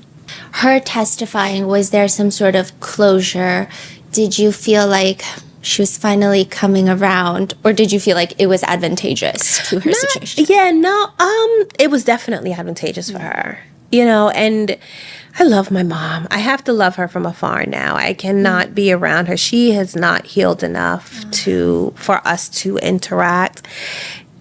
Especially how she feels or how she responds to my children, that started to kind of surface again. Even after we got away from my dad, she was treating my children a lot differently from her other grandchildren. I believe her reasons for testifying there was a lot of selfishness involved. I think that she was protecting herself, but anybody would do that. I am pretty much 100% sure of that, is because when the day for his sentencing for the crimes he committed against me, my mom went on a cruise. She was not there to support. On a cruise? She went on a cruise, and I was like, Mommy, are you serious? So I just think there is still a lot of guilt that she has not dealt with, and this is her way by just not dealing with it to avoid it. So my relationship with her is kind of non-existent. I see her every now and then. I still communicate with her cordially, but as far as being in a real relationship with her, she's just not at the place. She's not at the place. There's a lot of things that I think that she has to come to terms with, take responsibility for, that she just hasn't yet. Do you think she should have been charged? That's very hard. That is a very hard question. I think I have different reasons for why I would say yes, but I also have different reasons for why I would say no. My reasons why I would say yes is because at the time, New Jersey law did not hold someone who witnessed abuse and did not report it accountable.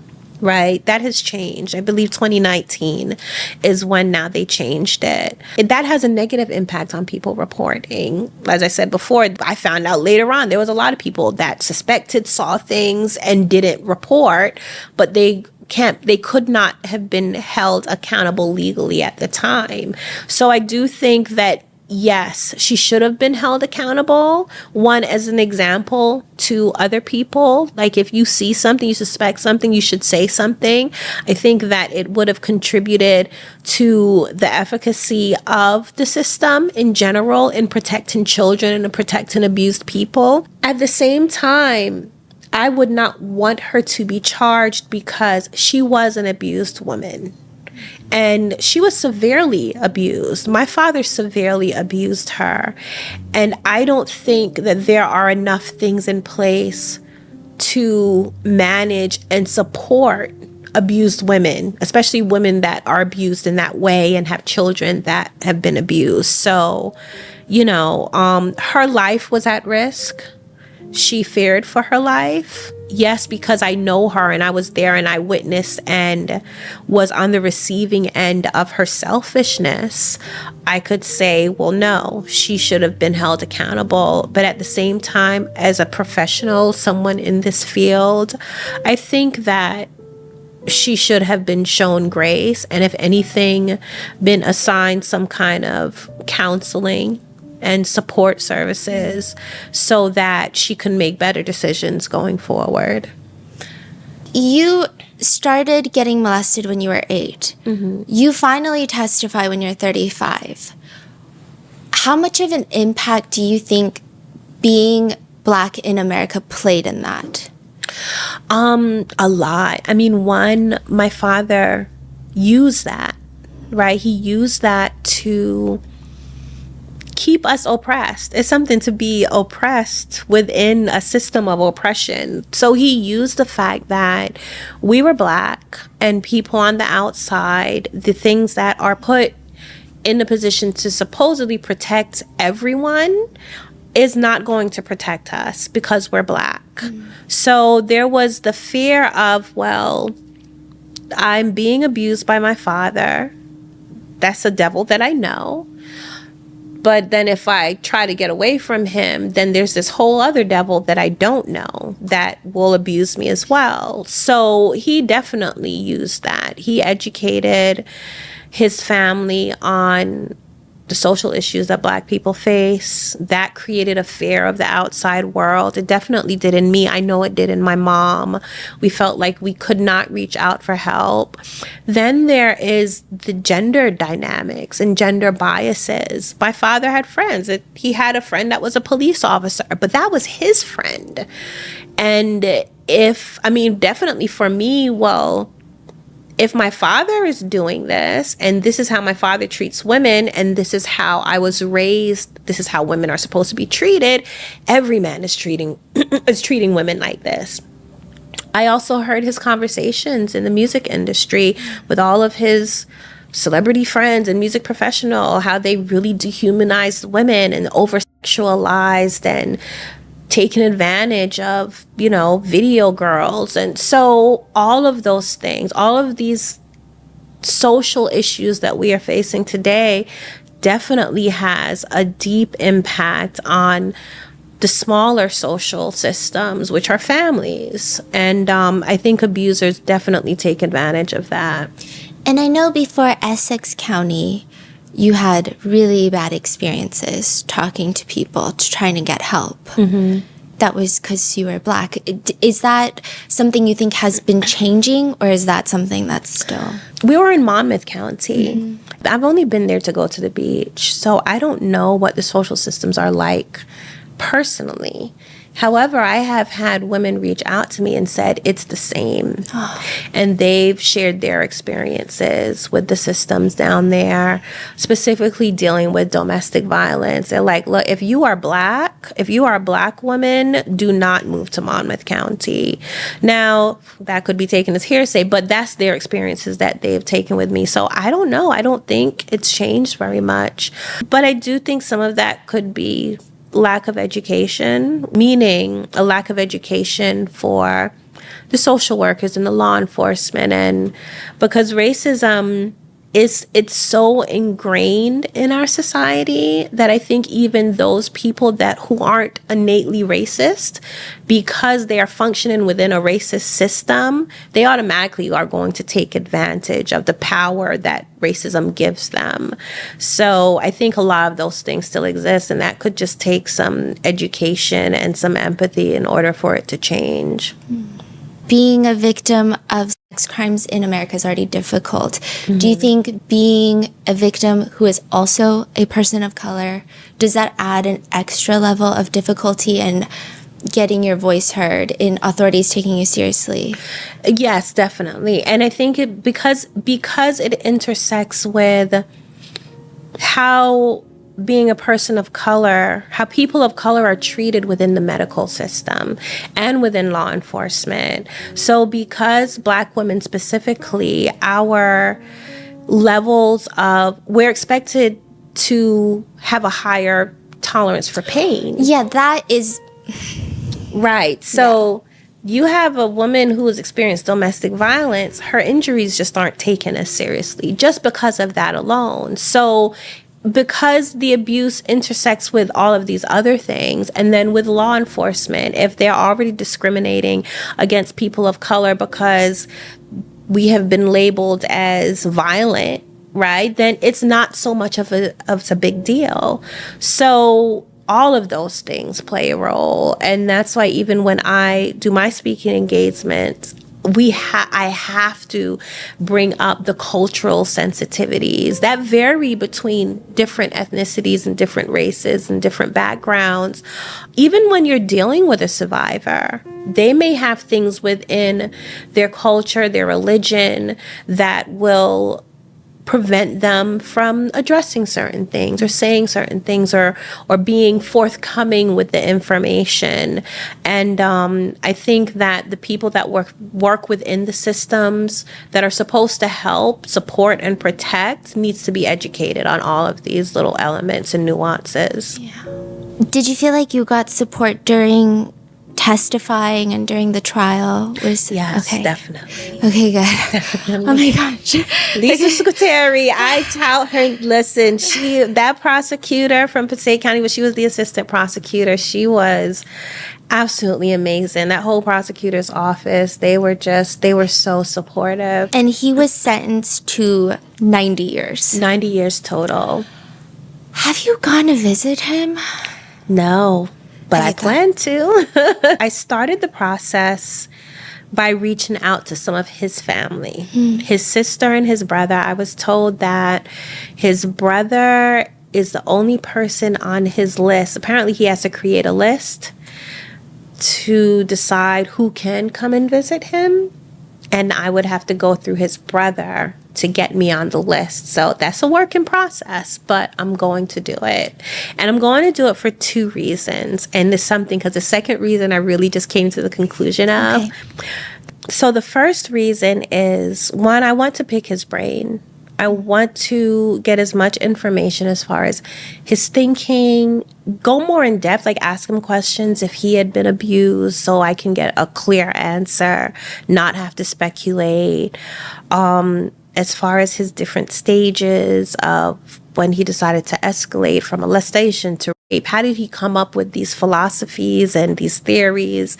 I'd like to know if he is going to tell the truth, if he's grown, if he's changed, and possibly get some information that would help to bolster my work and create better programs that takes into account how abusers think and what methods of operation that they use to groom and to victimize people. And then the second reason, which is something that through my own introspection I've kind of come up with more recently, is that I really am curious to see how I would respond to him in that moment. Kind of looking back on the time that I saw him after years when I testified against him and seeing how I did not anticipate how I would respond, I would like to feel and experience, based on who I am now, where I have grown to, my life experiences, how would I respond being in his presence? Will there still be a little bit of fear there? Would I trust myself in the moment? Am I going to, go blank on my questions? Or can I really go see him, do what I need to do, and then move on? So that, I definitely plan to go see him. I hope he doesn't die in prison yet before I get that opportunity. Is there any part of you that's scared? Of maybe just not even scared of him, but maybe like the scared comes from the idea of being triggered back into a trauma Not that state? so much. One thing I do know for a fact is that I don't know everything. So I think I would be just more afraid, if you want to call it that, of just the unknown, of something that I didn't anticipate. I mean, even now, I don't think I have been in enough social situations to tell you for a fact that everything that I've been through would not have an impact on how I respond in that specific social situations. I know that there's still a lot of things undiscovered by me just because I've not been under those circumstances to discover it. And I think that this would be one of them. And I'm curious to see, like I've been ghosted for the first time. Oh, you Somebody ghosted me very recently and I've only heard of it. Yeah. But I was like, damn, this shit hurts. That's crazy they would ghost you. How can somebody do this to somebody? But, so it's kind of like that. It's like, I just know there are certain things, and I have such a fervor for experiences in life. But Not that not negative ones. But right, not that one.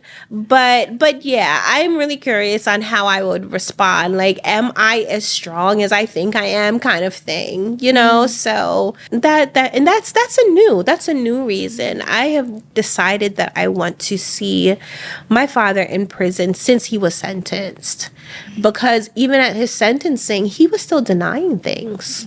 He was still denying it. He kept saying, Aziza, you know the truth. And I'm like, well, yeah, and that's why you're here. 90 years. Yeah. And I'm just like, okay, so I would like an update. What are your feelings towards your father? Well, one, I'm very disappointed in him. I don't know if that is strong enough, but he could have been so much. And I don't discount his potential, his creativity. I know I have gotten a lot of my kind of just do it perspective from him. He was successful in his craft and his business up to a point. I think his ego got the best of him and that kind of messed things up. But he was doing very good things. I am saddened that he took his life and made these decisions when he could have made different decisions and possibly helped and inspired a lot of people. So I think that's like a complete waste. Other than that, I feel like emotionally, I don't feel any attachment to him emotionally. I feel very indifferent. He's like another human, you know. That's pretty much it. That's pretty much it. I mean, no one would blame you if you had strong feelings of hatred. But it seems like you don't have that. I don't. I think hate takes up a lot of energy, one. Now, I can't say that that's my conscious reason for not hating him. I did have my rage, but it was such a lot of it happened during the abuse. There were times I plotted killing my father. With a hammer, right? Yeah, once with a hammer, another time with a pillow. He was very sick.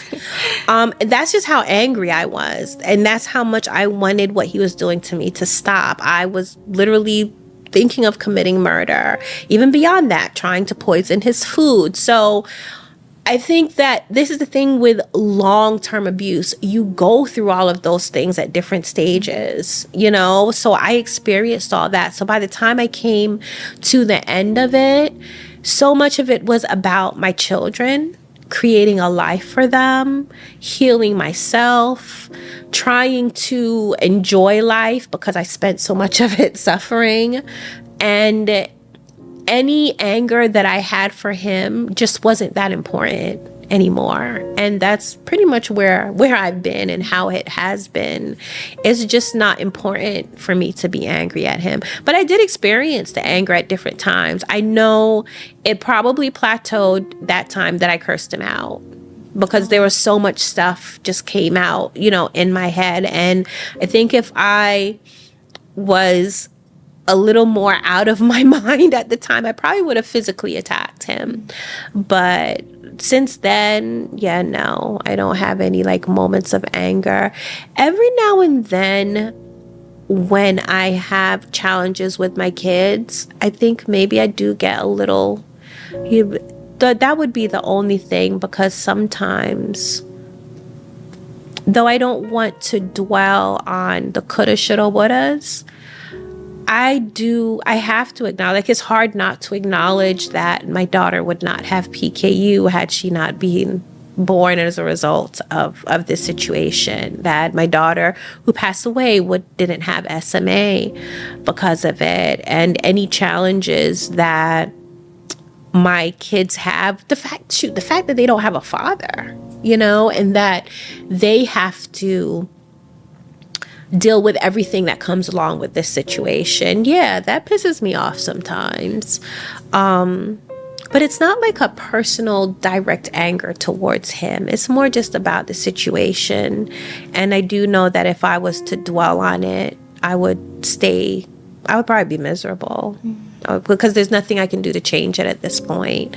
So I just do what I can do to change it or stop it from happening to other people.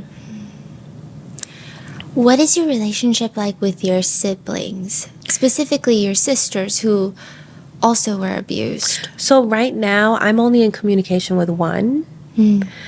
They do blame me. Yeah, they do blame me. For what? One, I orchestrated for us to have a group therapy session, and I learned within that session that they felt that had I fought my father harder, then they would not have been abused. So they held me responsible. And the other was that my father did tell them, or had started this narrative, that he was abusing them because I told him to. So they was carrying that. And that affected our relationship going forward. And it got to the point that, yeah, no, we don't really speak. One sister I am still in communication with. We actually have, you know, we're pretty much in touch. We go out, we hang out, we do things, we talk on the phone. So yeah, but yeah, that's what it is. And then I have some of my little siblings that I speak to who have different moms, because even that, my relationship or our relationship with our mom also had an impact on our relationship with each other. What are your kids' relationships with your sister's kids that were by your father? Because they're half siblings, but also cousins. Yes. Are they close? Do they have a relationship? There's 6 of them, right? So I have 4, and 2 of my sisters each have 1.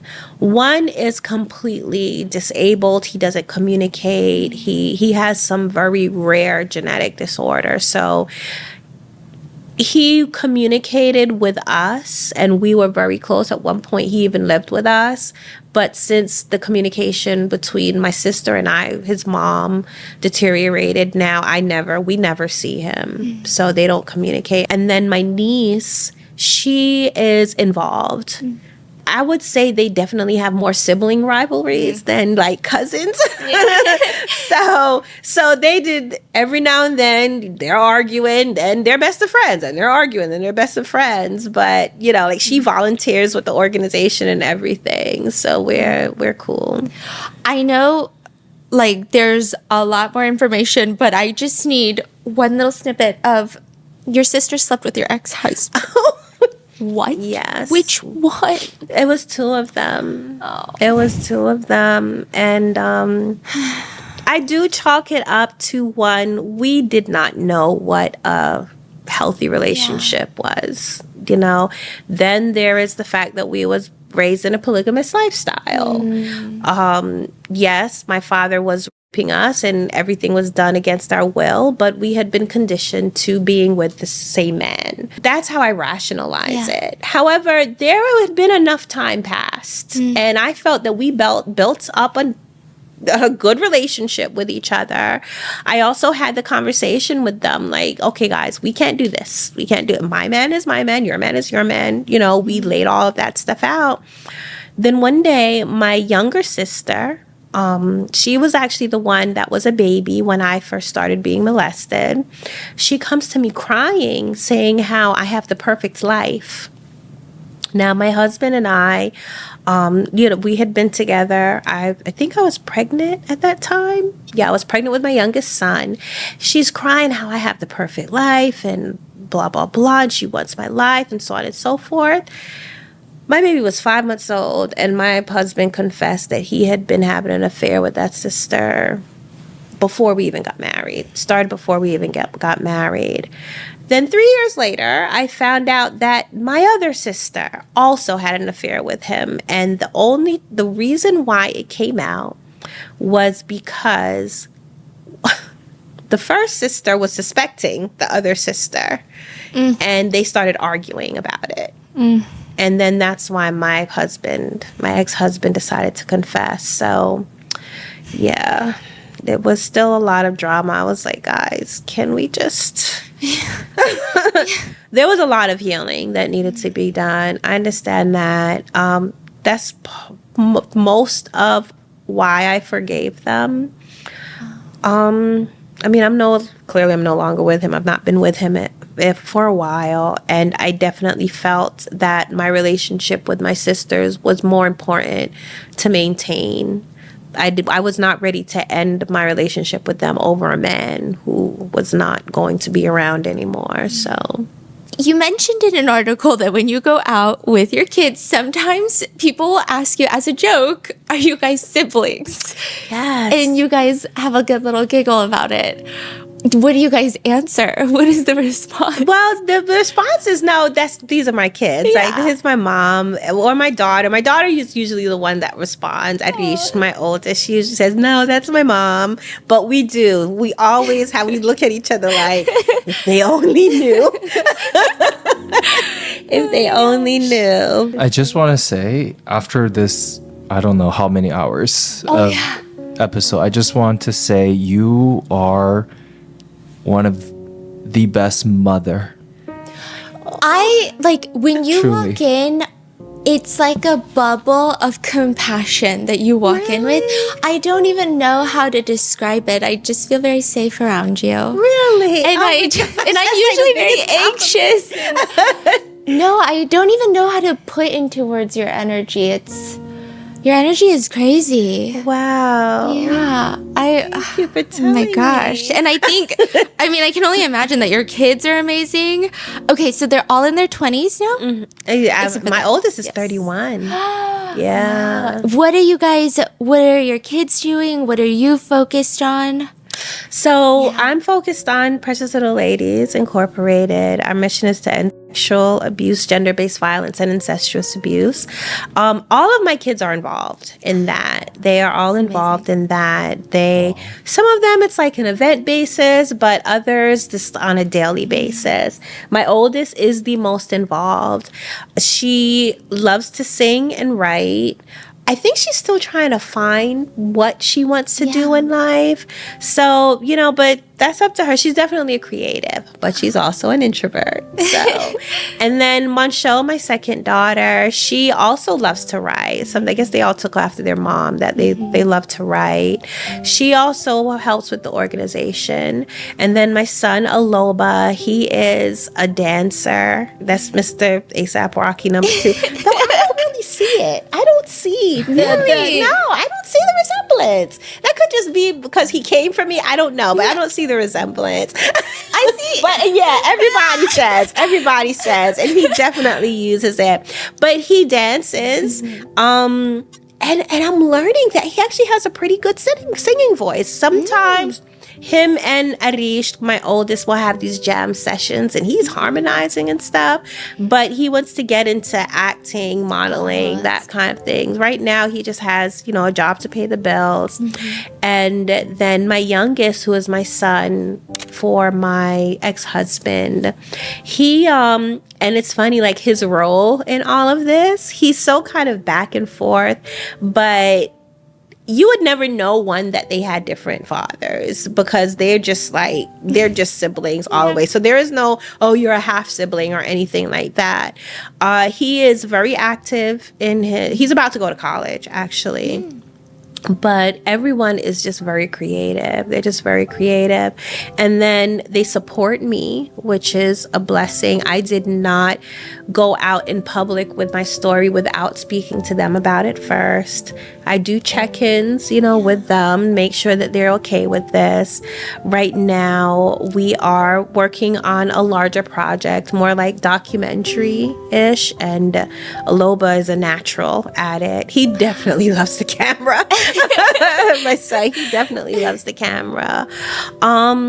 What else? I mean, there's a lot going on. So you wrote your first book, volume 1 and volume 2. Right. And it sold out the print copies on Amazon. Yes. Which is crazy. Yeah. And it's something that does that every now and then. It's like, and then it's on the Amazon top bestsellers list. But it's available on the Kindle version and on your website, the physical copy. Yes. So, anytime it's sold out on Amazon or not, you can just go to my website, azizakhabeebi.com, to get it. I also have a podcast that chronicles the journey of me writing my book, because that has its own drama. Like, one of my sisters is the one who started designing the book cover.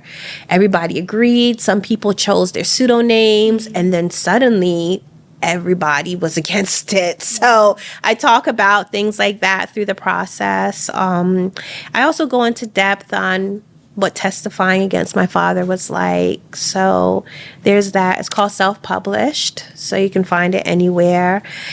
Gosh, and then Precious Little Ladies is preciouslittleladies.org. So there's a lot of information on prevention.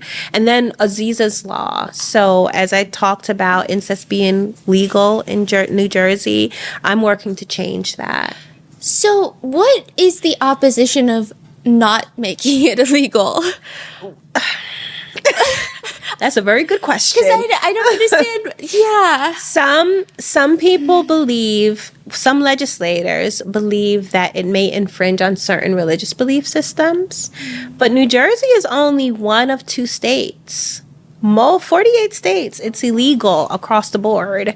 So I'm like, what's the question? What's going on in New Jersey? Yeah. Right.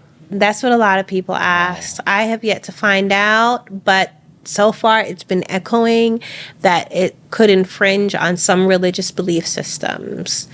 but I'm pushing anyway. So trying to get as many people to reach out to their legislators, and even if you don't live in the state, sign our petition on change.org, because all of that, having the public encourage legislators that this needs to be criminalized, then I hope would push them to do so. And there's so much information in your book that we didn't even cover today. You have your own YouTube channel. You have TikTok.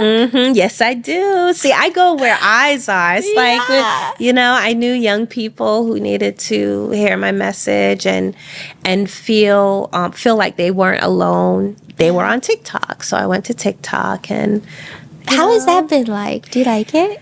I do. Oh, I enjoy TikTok. I enjoy TikTok. It's something because people tend to compare TikTok to Instagram because they say Instagram, you have to be like rich and bougie, and then TikTok, you can go on there with your bonnet kind of thing. So, but we'll see. That's where I do my cooking live streams with my kids on TikTok. Yeah, it's fun. Yeah. And you're working on a second book? Yes, I am. I am working on, I guess you can call it a self-help book. It's more like a self-reflection. It's called The Hump. And I use my life experiences as an anecdote on different ways people can get over their hump and get as far along as on their healing journey as possible. But not just dealing with abuse. It could be any kind of life challenges, whether it be the loss of a job or the loss of a child or a loved one, just really getting over the hump to then find your happiness and thrive. Wow. That's beautiful. I would listen to a self-help book from you any day. I mean, just... And that's the thing people have been asking about Unashamed, making it an audiobook. I started recording it. Yes. And your voice is good for an audiobook. Thank you. That's Thank perfect, you. actually. So, I'm looking to get that done by the beginning of next year. Okay, poetry? Oh, yes. What's going on there? Yeah. So I am my poetry, man. So I love words. I just love words. Like, you can't put a word in. I have read the covers of all of these books as we've been talking. But when I get in a really emotional state, like, I'm a Virgo, so I have pretty good control over my emotions, but there are sometimes they get overwhelming, and that usually comes out in the form of poetry. I use it as an outlet. So anything from like heartbreak. I mean, of course, when Coco passed away, oh my gosh, I was writing nonstop. But a lot of challenges that I've had in relationships. Yes, I've already wrote a poem about being ghosted. But I am going to publish it